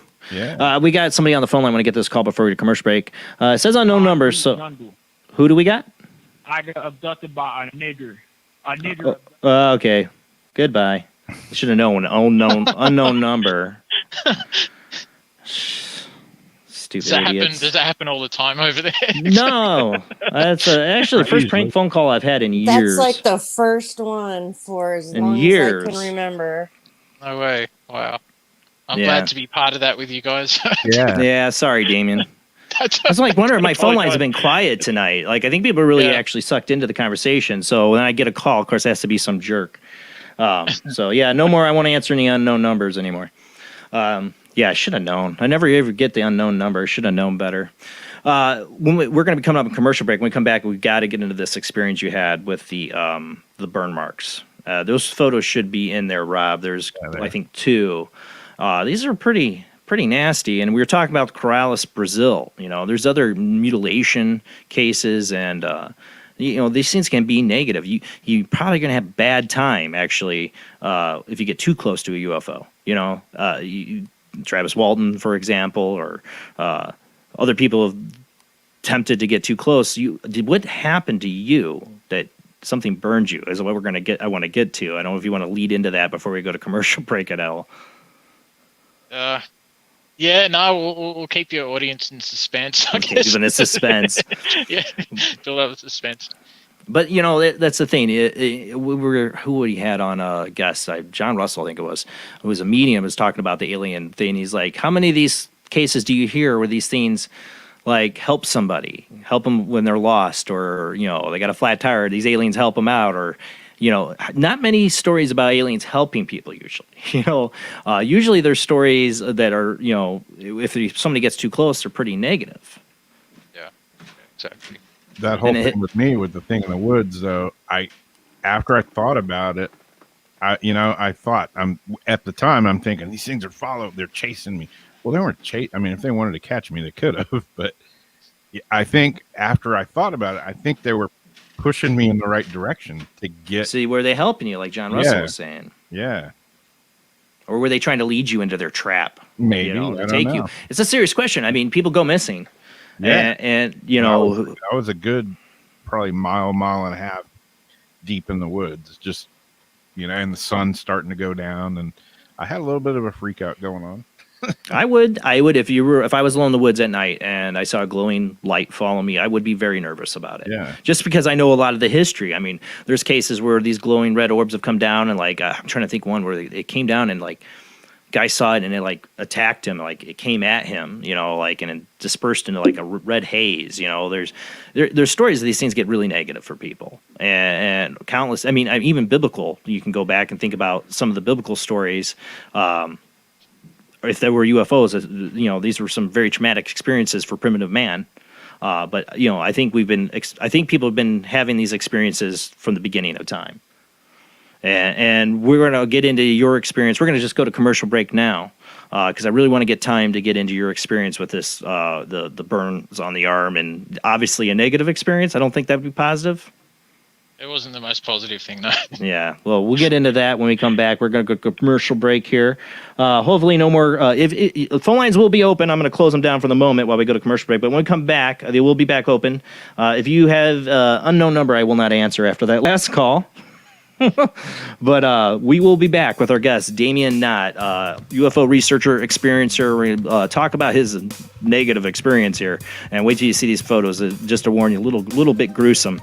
All right, guys, we'll be right back after a short commercial break.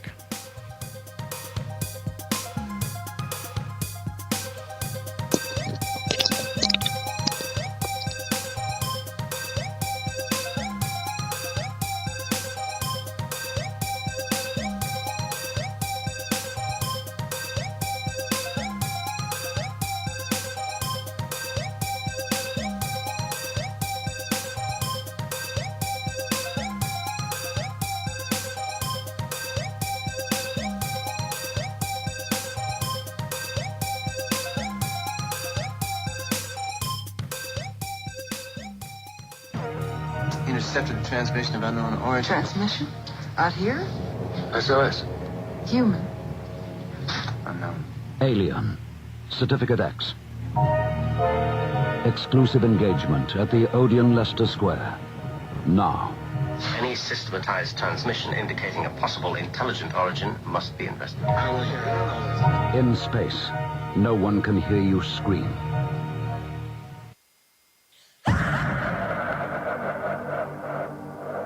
If you are interested in discovering the truth about the paranormal and want to hear from leading researchers in the field, join Justin Brown on his 3 weekly shows named My Paranormal Soapbox, Necromancer Live Show, and the Supernatural Symposium, live on Facebook, YouTube, and InterfaceDeath.net.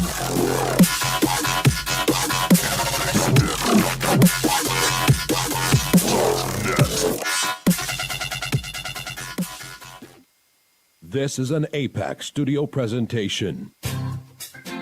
Hi, I'm Barry, owner-operator of Barry's Barometer Barn.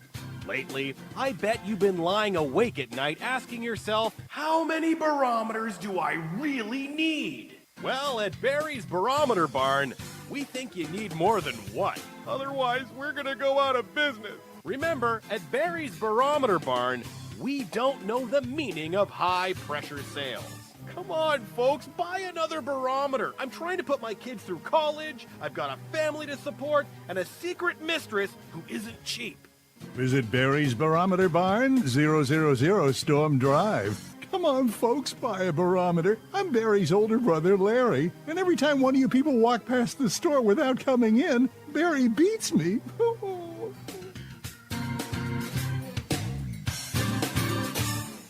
This has been a presentation from Tim Morgan's APAC Studio. For more almost professional amateur comic studio content, visit the APAC YouTube channel. Search APAC 2002. That's APAC 2002 on YouTube. When Alex Gardner is asleep, he has an extraordinary gift. The government wants it, the scientists want it, but to keep it may cost him his life. It might be better if Alex didn't sleep at all, but he cannot resist entering the dreamscape. Can you? See Dreamscape in the West End and all over London now. Certificate 15. It takes an extraordinary adventurer to enter the dreamscape. Are you intrigued by Paranormal Talk Radio? You'll love the new Paranormal Radio app from Talkstream Live. You'll find a great selection of talk shows covering UFOs, ghosts, strange phenomena, and much more. Download the Paranormal Radio app now and start listening to the very best in paranormal talk entertainment, including the network you're listening to right now. The Paranormal Radio app, free in Google Play and the iOS App Store. Join us every Wednesday night at midnight Eastern Standard Time for Weird Wednesday, the live stream, with your hosts Jamie, the Living Dead Girl, and Rob, the Phantom, where we'll talk about all things paranormal, including zodiac, astrology, tarot card and oracle card readings, live ghost boxing and spirit communication, where we'll do Voices from Beyond, the Cold Case Files. So we hope you join us live on Facebook and YouTube every Wednesday night at midnight Eastern Standard Time. We hope to see you there. Bye-bye.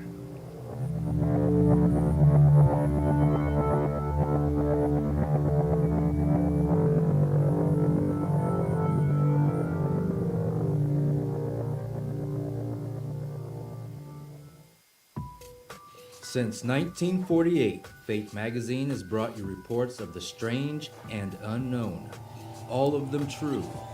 Fate Radio is carrying on that tradition, bringing you the unusual, macabre, strange, and bizarre. Join host Kat Hobson Sunday nights from 8 to 10 p.m. Eastern on WBHM Digital Broadcasting.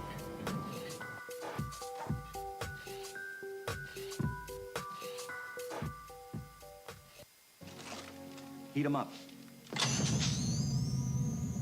Do, re,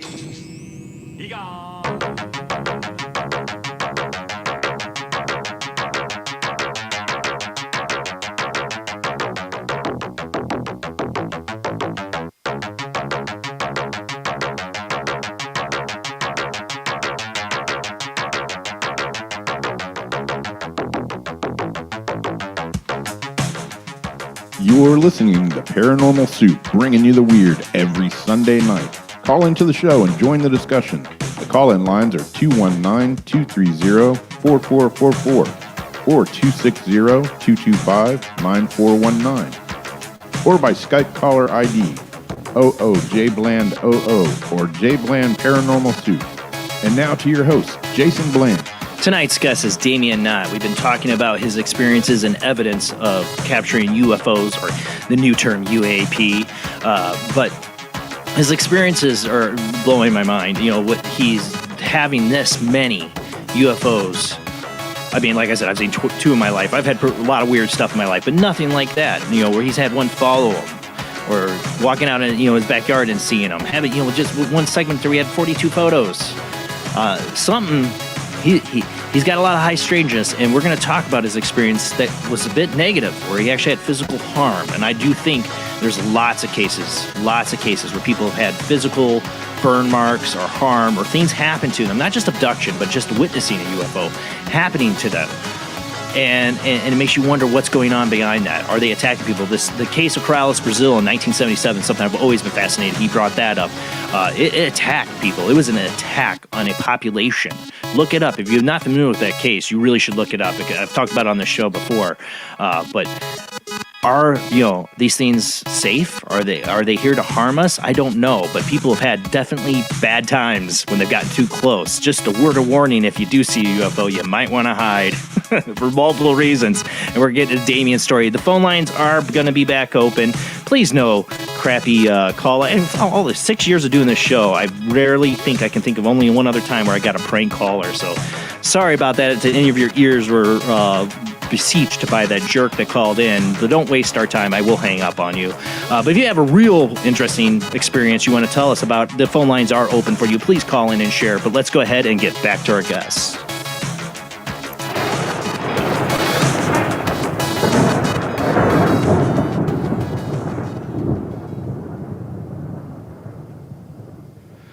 So, Damien, tell us about how you got these marks. And we got the picture here. This is when I saw this, like, what is this? What happened here? Because I was like, oh yeah, I got to book this guy as a guest. When I saw the pictures, what is going on here? Oh, I got to unmute you. That's my bad. Hold on. There you go. Oh, there we go. That's my left arm, actually. That was after an incident where I had a purple ball of light appear over a tree, like literally maybe about 10 to 15 feet away from me, up at an angle, right outside my office. And I had my dog with me at the time. My dog was just sitting there and staring up at this thing. And it was So only you're a both tiny seeing thing. it. Yeah. My dog's seen heaps of UFOs, over bet. the years. It's been crazy, but yeah, and he was just watching it. We're both watching it. The whole thing lasted maybe 20, 25 seconds maximum. And it was just a purple ball of light hovering and just bobbing slightly up and down above the tree, just a little bit, moving a little bit left to right, just the tiniest little bit you could see. And then it was more unusual one because I'd never seen a purple one before in my life. Right. Every other color you could think of nearly, not a purple one. But this it was more whitish towards the center, and it would radiate towards an exterior that was darker in purple than the actual interior of this light, and it was constantly radiating out, and I'd never actually seen that before. I've seen them do weird things when you see them up close, but not like that. And how far away was it from you? Maybe it was up at an angle. It was probably because the garage, which I converted into an office, was literally right on the driveway, on the end of the driveway, and then we had the tree right next to the end of the driveway. So right next to the office door was the tree, and it wasn't very high at all. It was maybe about 13 feet high, the tree, and the object, or the ball of light, was maybe about 2 to 3 feet higher than the tree. So it was just a little bit above the tree. And then we're watching it, then all of a sudden it let off there was a flash, and literally all I could do was just try and cover my face with this flash, but I felt this heat go through me, and I didn't think much more of it. And then I went to bed. Everything was normal. Then the following morning, I went in. I saw my partner at the time, and she's lying in bed, and she's like, "Oh, have a look at yourself in the mirror." And I'm like, "What do you mean?" And she's like, "Have a look." And I looked at my face was white. Yeah. I had red patches all over my face and neck. I had my bottom row of eyelashes was burnt right down to the skin, and I had big red like puffy marks under my eyes, which is really bizarre. And it wasn't until maybe 3 days later I noticed I was in the shower and I noticed that this red mark was starting to appear on my arm, and it was getting worse and worse as the days were progressing. And at the end of probably about a week and a half of having this red mark, I had actually a seizure, and my dog started seizuring at the same time that I did. Yeah, I had to put him down eventually because the seizures were getting that bad over a period of, a couple of months. They got really bad, and I was having them as well, where I'd black out, end up with paramedics above me saying, "Oh, you just had this mad seizure or whatever." And during one of the seizures, one of the first ones I had after the event, like I think it was about maybe a week and a half after the event, I actually broke my back in 3 places, falling on the floor, and so 3 compound fractures in my back from it, which I'm still recovering from now. I bet. And it's nearly 2 years later, but it's just they found out that I had and actually before that we went to specialists, we went to multiple doctors, we ended up at a professor of endocrinology at the Royal what's called the Collins Institute in Sydney University here in Australia. And he was supposed to be the be-all end-all guy, and to go to, and he'd be able to work out what the other doctors couldn't work out. Right. And they did a bone density scan on my arm. They found that my bones were that weak. It was almost like a 90-year-old with osteoporosis bones, and they found at first they thought it was some old person's like osteoporosis, and then they worked out that no, it's way too young to get osteoporosis. No. The fact is, this happened, and this burn on my arm appeared over 3 weeks. No pain, no nothing to touch it. Like if you get sunburn, you feel sunburn, you'll feel tightness or something in the skin, right? But nothing in here. And it started blistering after about, maybe a week and a half thereabouts after the initial incident. And then the blisters got really big, covered my entire arm, basically in this one whole section. And then they burst, and they were the weirdest looking green kind of blisters that you'll ever see. That was really bizarre. None of the doctors, none of the skin specialists could explain it, how I got it. All I know is that I covered my face with my arm like that, and that's what ended up as. So it was really strange. It was one of those weird things, and they eventually one of the things that mimics and can mimic all the symptoms of osteoporosis is a super rare bone disease called hypophosphatemic osteomalacia, which is caused by exposure to radiation. I was to say, it's radiation, or you were cooked from the inside, like microwave radiation. Well, the thing is that I was wearing a jacket at the time because it was a cold night, and I was wearing a jacket, and it was late at night, and this thing, whatever it was, burnt me through the jacket without affecting the jacket on the outside whatsoever. So I can't understand what type of energy, except for maybe some sort of microwave pulse energy or whatever. That's what I was thinking.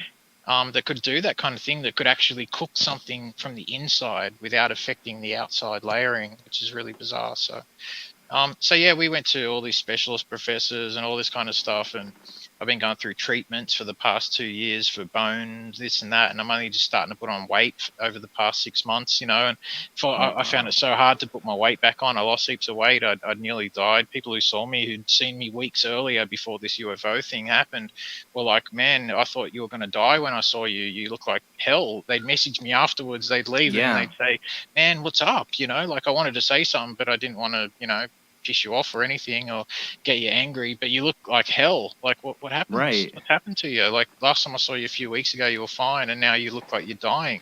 I'm like, I couldn't exactly say to all of them, I had a UFO buzz me above a tree and do this kind of weird stuff and zap me or whatever. And it's still one of them subjects that the stigma that's attached to it, it just stops people from wanting to talk to doctors, talk to specialists. It's so rare. It's so rare. Like, what are you going to say? Oh, yeah, had a UFO, it flashed at me, and they're going to say you're crazy, and that kind of thing. And, go and see these mental health people before we'll help you or something like that. I've had that happen before, when I've mentioned UFOs to doctors. That classic, there's a classic case of it was a mother, her son, and the grandmother were burnt by something that gave them like radio. You know what I'm talking about. Yeah, the Landrum, Cash Landrum case. Cash Landrum. Thank you. Yeah. You know, those kind of instances. You know, you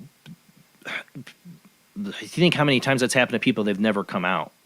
They, you know, the doctors don't know what's wrong, but they don't come out and tell people because of the stigma. Exactly. You know, and then there's the Falcon Lake incident as well, where the gentleman was affected by the radiation coming from the vents that came from this craft that flew up into the air as well. And some of those makes me wonder it's the military like really screwing up, you know, with something and poisoning people, but I don't know. Yeah. But then you're looking back and these things have been appearing before military even had jets in the sky. They've been around. They would follow our jets in World War II. They follow our planes. So Foo Fighters. It's a pretty bad kind of top secret hidden experiment if we're following our own planes with our own experiment. Right. You know, and having them appear all above every nation above the world.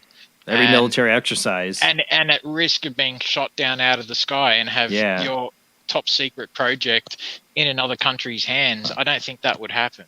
They wouldn't be that stupid to do that. Well, how did this affect you? I mean, this had mentally this had. I mean, you losing your dog. I just lost both my dogs this year, and sorry. I mean, they're best friends, and you know, to lose your dog that way in such a high strangeness, it was heartbreaking, crazy way. I mean, and to have all this physicalness. I mean, my friend Terry Lovelace being an abductee, he had the huge weight loss problem. Like he had to take in thousands of calories just to try to keep on any weight. I mean, this affects you. This is your life. This is not jokes. This is not playing around. So, I mean, how did this really affect you? People don't understand that. They don't get it because most people don't think it's real. So, yeah. Well, I do. So, like, I mean, seriously. That, you know? But yeah, it affected me to the point where, like, I couldn't work anymore. I was basically lying down on my back nearly 24/7 under strong pain relief, trying to get better and all that sort of stuff and have my bones better. And all of a sudden, whatever this thing did, it also sapped my body of all nutrients. So when they did the blood test, they found out I had no iron, none of these vitamins, no B vitamins, no D, no anything in me. I'd been sucked dry of all vitamins. That's similar. You know what? That's similar to the Brazil case. The Brazil case, they called it chupa chupa, sucker. They believed it was like sucking their blood, like taking their blood from them, remember? So, I mean, that's really similar too. Yeah, well, they've got the chupacabra there too, the other blood-sucking goat. But they called it chupa chupa sucker. Sucker. The sky suckers. Yeah, but people were coming in with the same problems. Like you were talking about, it happened to you, these burn marks, and their nutrients sucked from them, their blood sucked from them. Literally, your experience is so similar to that. Yeah, well, I've got this mark for life now, which nobody can explain. Is it 3 marks? Are there like 3 marks there? Because I was looking at it. Yeah, there's like three marks, but they're all. It's like the Predator beam. They're all sort of joined together, kind of thing. Yeah, well, that's one version of it. I didn't send off the scary, really ugly That's version scary of my enough. arm, because when it popped and it sort of dug into the skin, I bet. and that's when I started to feel pain, was after it popped, after about 3 weeks or something. So, well, when these people were going in the hospitals from the Brazil incident, they were saying they didn't feel any pain from the wounds. And this is like right after it happened. It could be the same like microwave energy directed beam or something that did this. It's something. Well, what the doctors had told me was something was stopping my bones from absorbing calcium.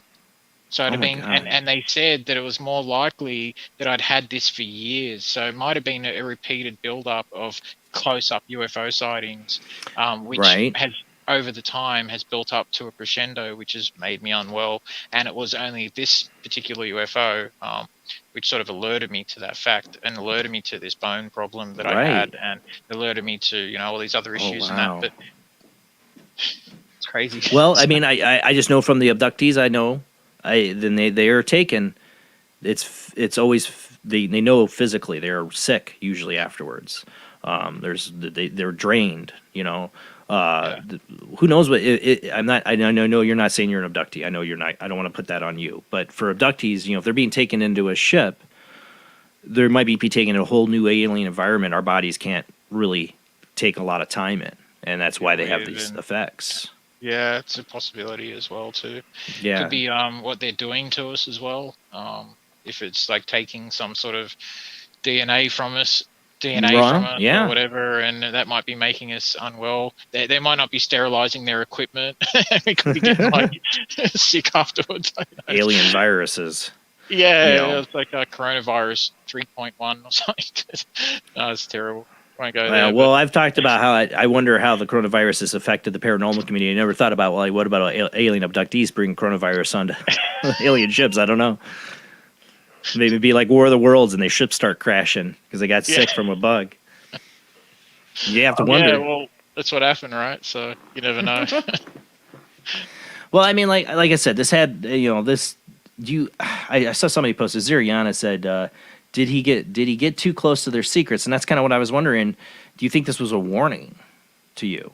Just back off. I've had a few people say the same thing, that it might have been some sort of warning or whatever. And I mean, it was definitely threatening. I mean, it hurt you. It killed your dog. I mean, that's threatening. It's threatening to an extent, but like I know I've thought both ways about it, and after it happened, I kind of because I had to bust it back. I kind of became quite disillusioned with the whole UFO thing. I could with imagine all these people saying that they're good and that they're here to help us and all this. And if they're good and here to help us, then why they let me film 50 different videos and 150 photos, but yet like other ones won't let me film them, and other ones seemingly have made me unwell over the years. So what's the deal with that? So it did make me question why I'm doing this. What's the point? What's the purpose of putting my head on a chopping block for everyone around the world to cut off? Right.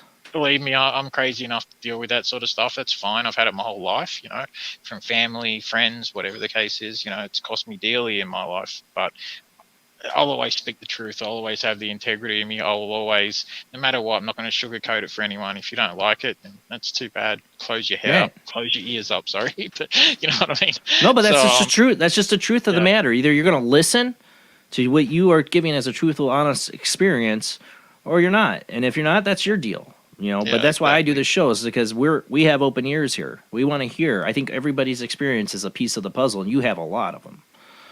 You're like me. You're asking all the questions. Don't really show much more, though, do they? I know. They It's don't just show more much questions. Than someone who's had a couple of sightings. It really. It's just more questions. Matter. Yeah, more questions it poses, and I mean, like I said, I've become resigned to the fact I don't expect to find out answers in my lifetime. I always thought I would by the end of my life, but when you're a kid and you expect yourself by the age of 25 to have 5 homes and to have 10 cars and all this sort of stuff, and nothing happens the way that you expect when you're a kid.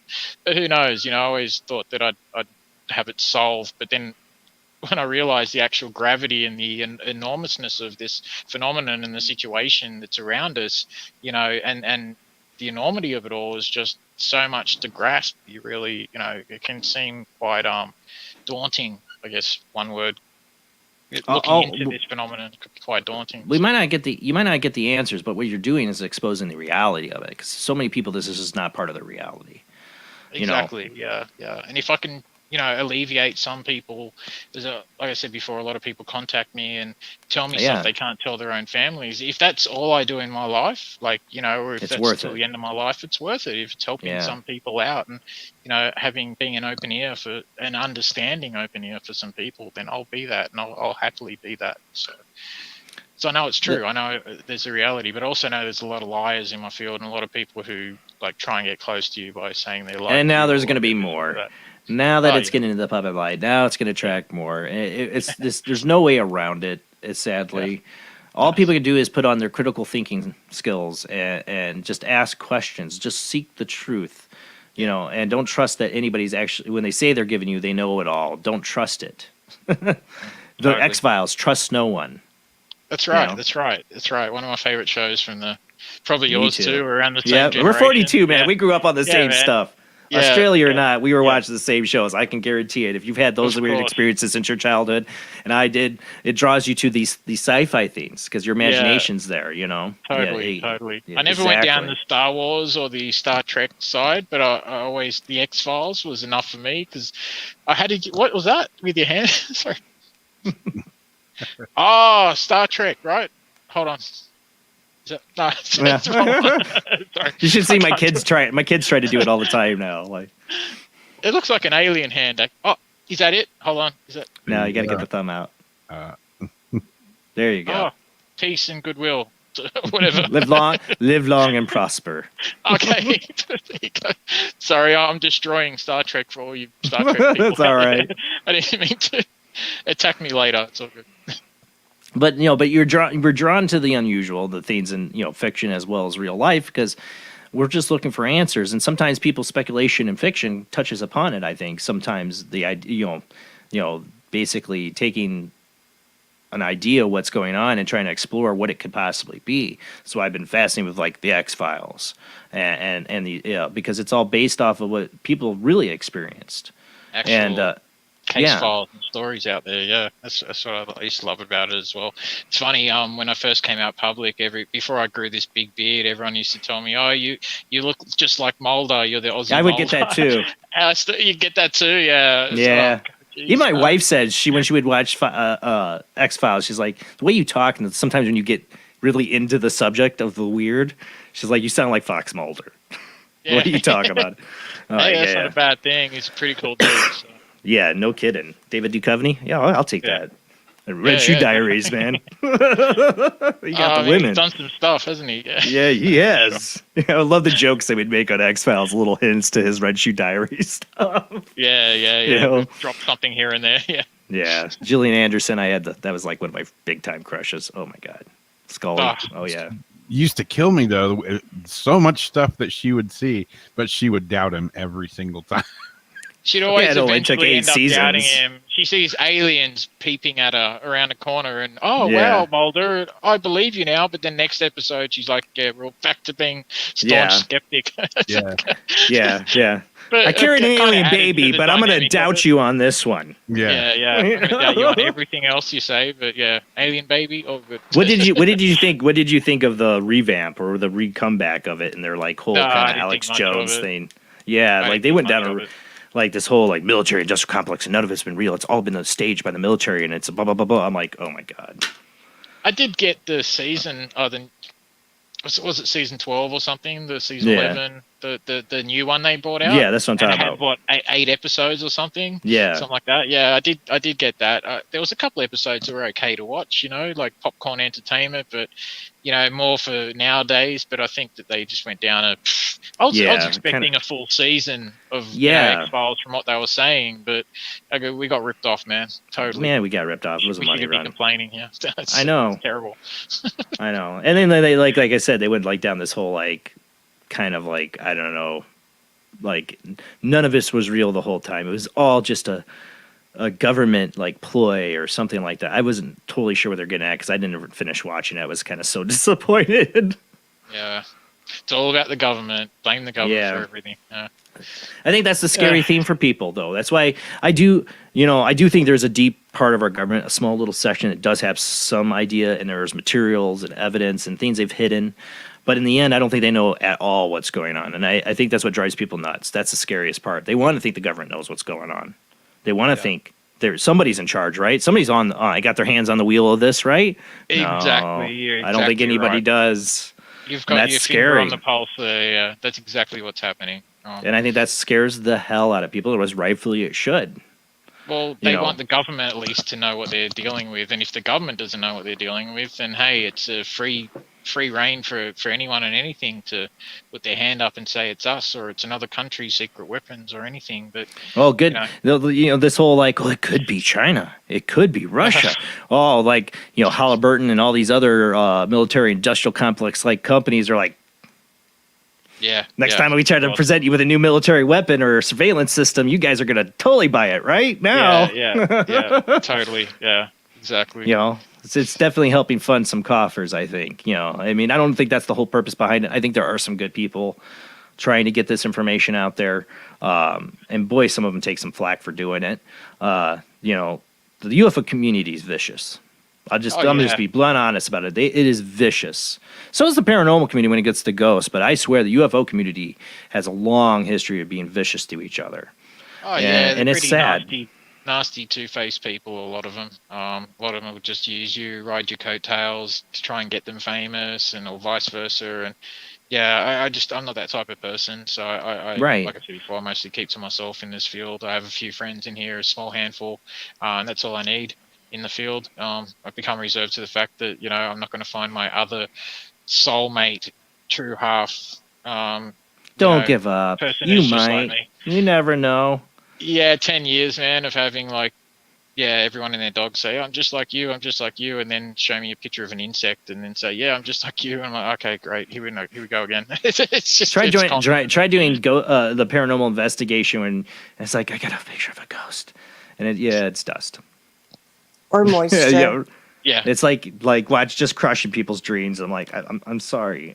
I know. I got made the pariah of the New Age field a few years back when I show on my website misidentifications and show dust particles, orbs, and stuff like that. And how dare I say that they're not an alien or their dead relative in a ball, you know, visiting them? How dare I? You know, and I'm just showing actual evidence from 60 cameras showing that they are actually pollen, airborne particles. The sky's full of them all around us. So all you need is a flash and off you go. I get it all the time doing the show. I get people saying, "Look what I got with my security camera or my door cam." Yeah. And I feel bad. I don't want to be a jerk. You don't want to be a jerk, but kind of. I'm not trying to be. You got to be honest at the end of the day. And if they don't like it, well, that's too bad for them. You know, send it to someone else who's going to, you know, be a sycophantic person and tell you what you want to hear. That's not me. That's not me either. You know, exactly. Yeah. It's either you're in this for the truth and trying to discover what the actual truth is, because that's all I want to know, because I question everything. I am the doubting Thomas. I'm the worrywart. I question everything. I'm a believer in the possibility. I've seen enough in my life, and I'm sure you have, to believe in the possibility of these things that are unexplained. But I don't want to be fooled. I don't want garbage. I don't want my time wasted. And so many people just don't know. They're just not critically thinking about what what they think is evidence. Oh, you're 100% right, man. You just got to be staunch in this field at the end of the day. Don't worry about treading on people's toes or telling them what they don't want to hear or whatever. You know, they shouldn't be in the field and presenting stuff for public consumption if they don't want to be told something negative. Big names in this field, big names have been around for years and are still around, have produced stuff they've knowingly is fake. Knowingly fake. And I'm not going to say names, but it drives me nuts. Ancient Aliens, Yvonne. I love that show. Me and my wife, we go to the Church of Ancient Aliens because we have it on usually when we go to sleep. I love that show, but there's a bunch of crap in there. There's a bunch of crap. And there's people they bring on there that are full of a bunch of crap. I'm sorry. I love the show, but that's just the case of it. Yeah. And they've gotten a way to produce just crap for years. And I'm just it drives me glad nuts. They did the show on Australia, and they called me up to ask for my footage through it, and so I said, yeah, why not? Like I was kind of a bit of a smart ass on the phone. I'm like, yeah, why not? It's finally you guys will have some real footage to show on your show. Good for you. Yeah, sorry, it's just the Aussie smart ass in me. Good for you though. See, I love Ancient Aliens because it got out there the idea I've always had since I was a kid, since I read Eric Von Daniken's book, Chariots of the Gods. There's stuff he got wrong in there, and he admits it. He was just asking the questions. He was putting it out there for people, and then they can ask questions themselves. Exactly, that's all he did, and I love him for it. And I love Ancient Aliens for getting those questions out there, but they do get a lot of stuff wrong. It's Hollywood, it's TV. They're not going to be. Don't base everything you know off of the ancient alien theory off of ancient aliens. Hence all the memes on the internet of George Tsoukalakos, and I'm not saying it's aliens, but it's aliens. Everything's aliens. Everything's aliens. Everything. That ant on the floor, alien. Everything's alien. It's crazy. I just farted it. Aliens? Aliens made you do it, yeah. Yeah. Well, Damien, like I said, time goes by fast on the show, and boy, did it tonight. And there's so much I didn't get to with you on this, but I'd love to have you on again. Truly a great show, truly great evidence. I love hearing your experience, and I think it's an honest experience, and that's what I look for in guests. So thank you so much for being on. Thank you, Jason. I really appreciate you having me on your show, and to you guys as well for being on as well. I really appreciate it, and the audience, and thank you for having me. So it's been a pleasure. And just get one really quick before we go, where do you want people to check you out or find out more information about you? Well, I have an old YouTube channel, AAPI, Australian Aerial Phenomena Investigations. I also have a new one called Damien Nott. I know it's original and everything. But, How they find you? Just type in Damien Nott on Damien Nott. YouTube. The website's down, but we're working on getting a new one up. And also Beyond the Spectrum, Australian Skies, Fractured Realities Part 1 and Part 2. You can find them on YouTube.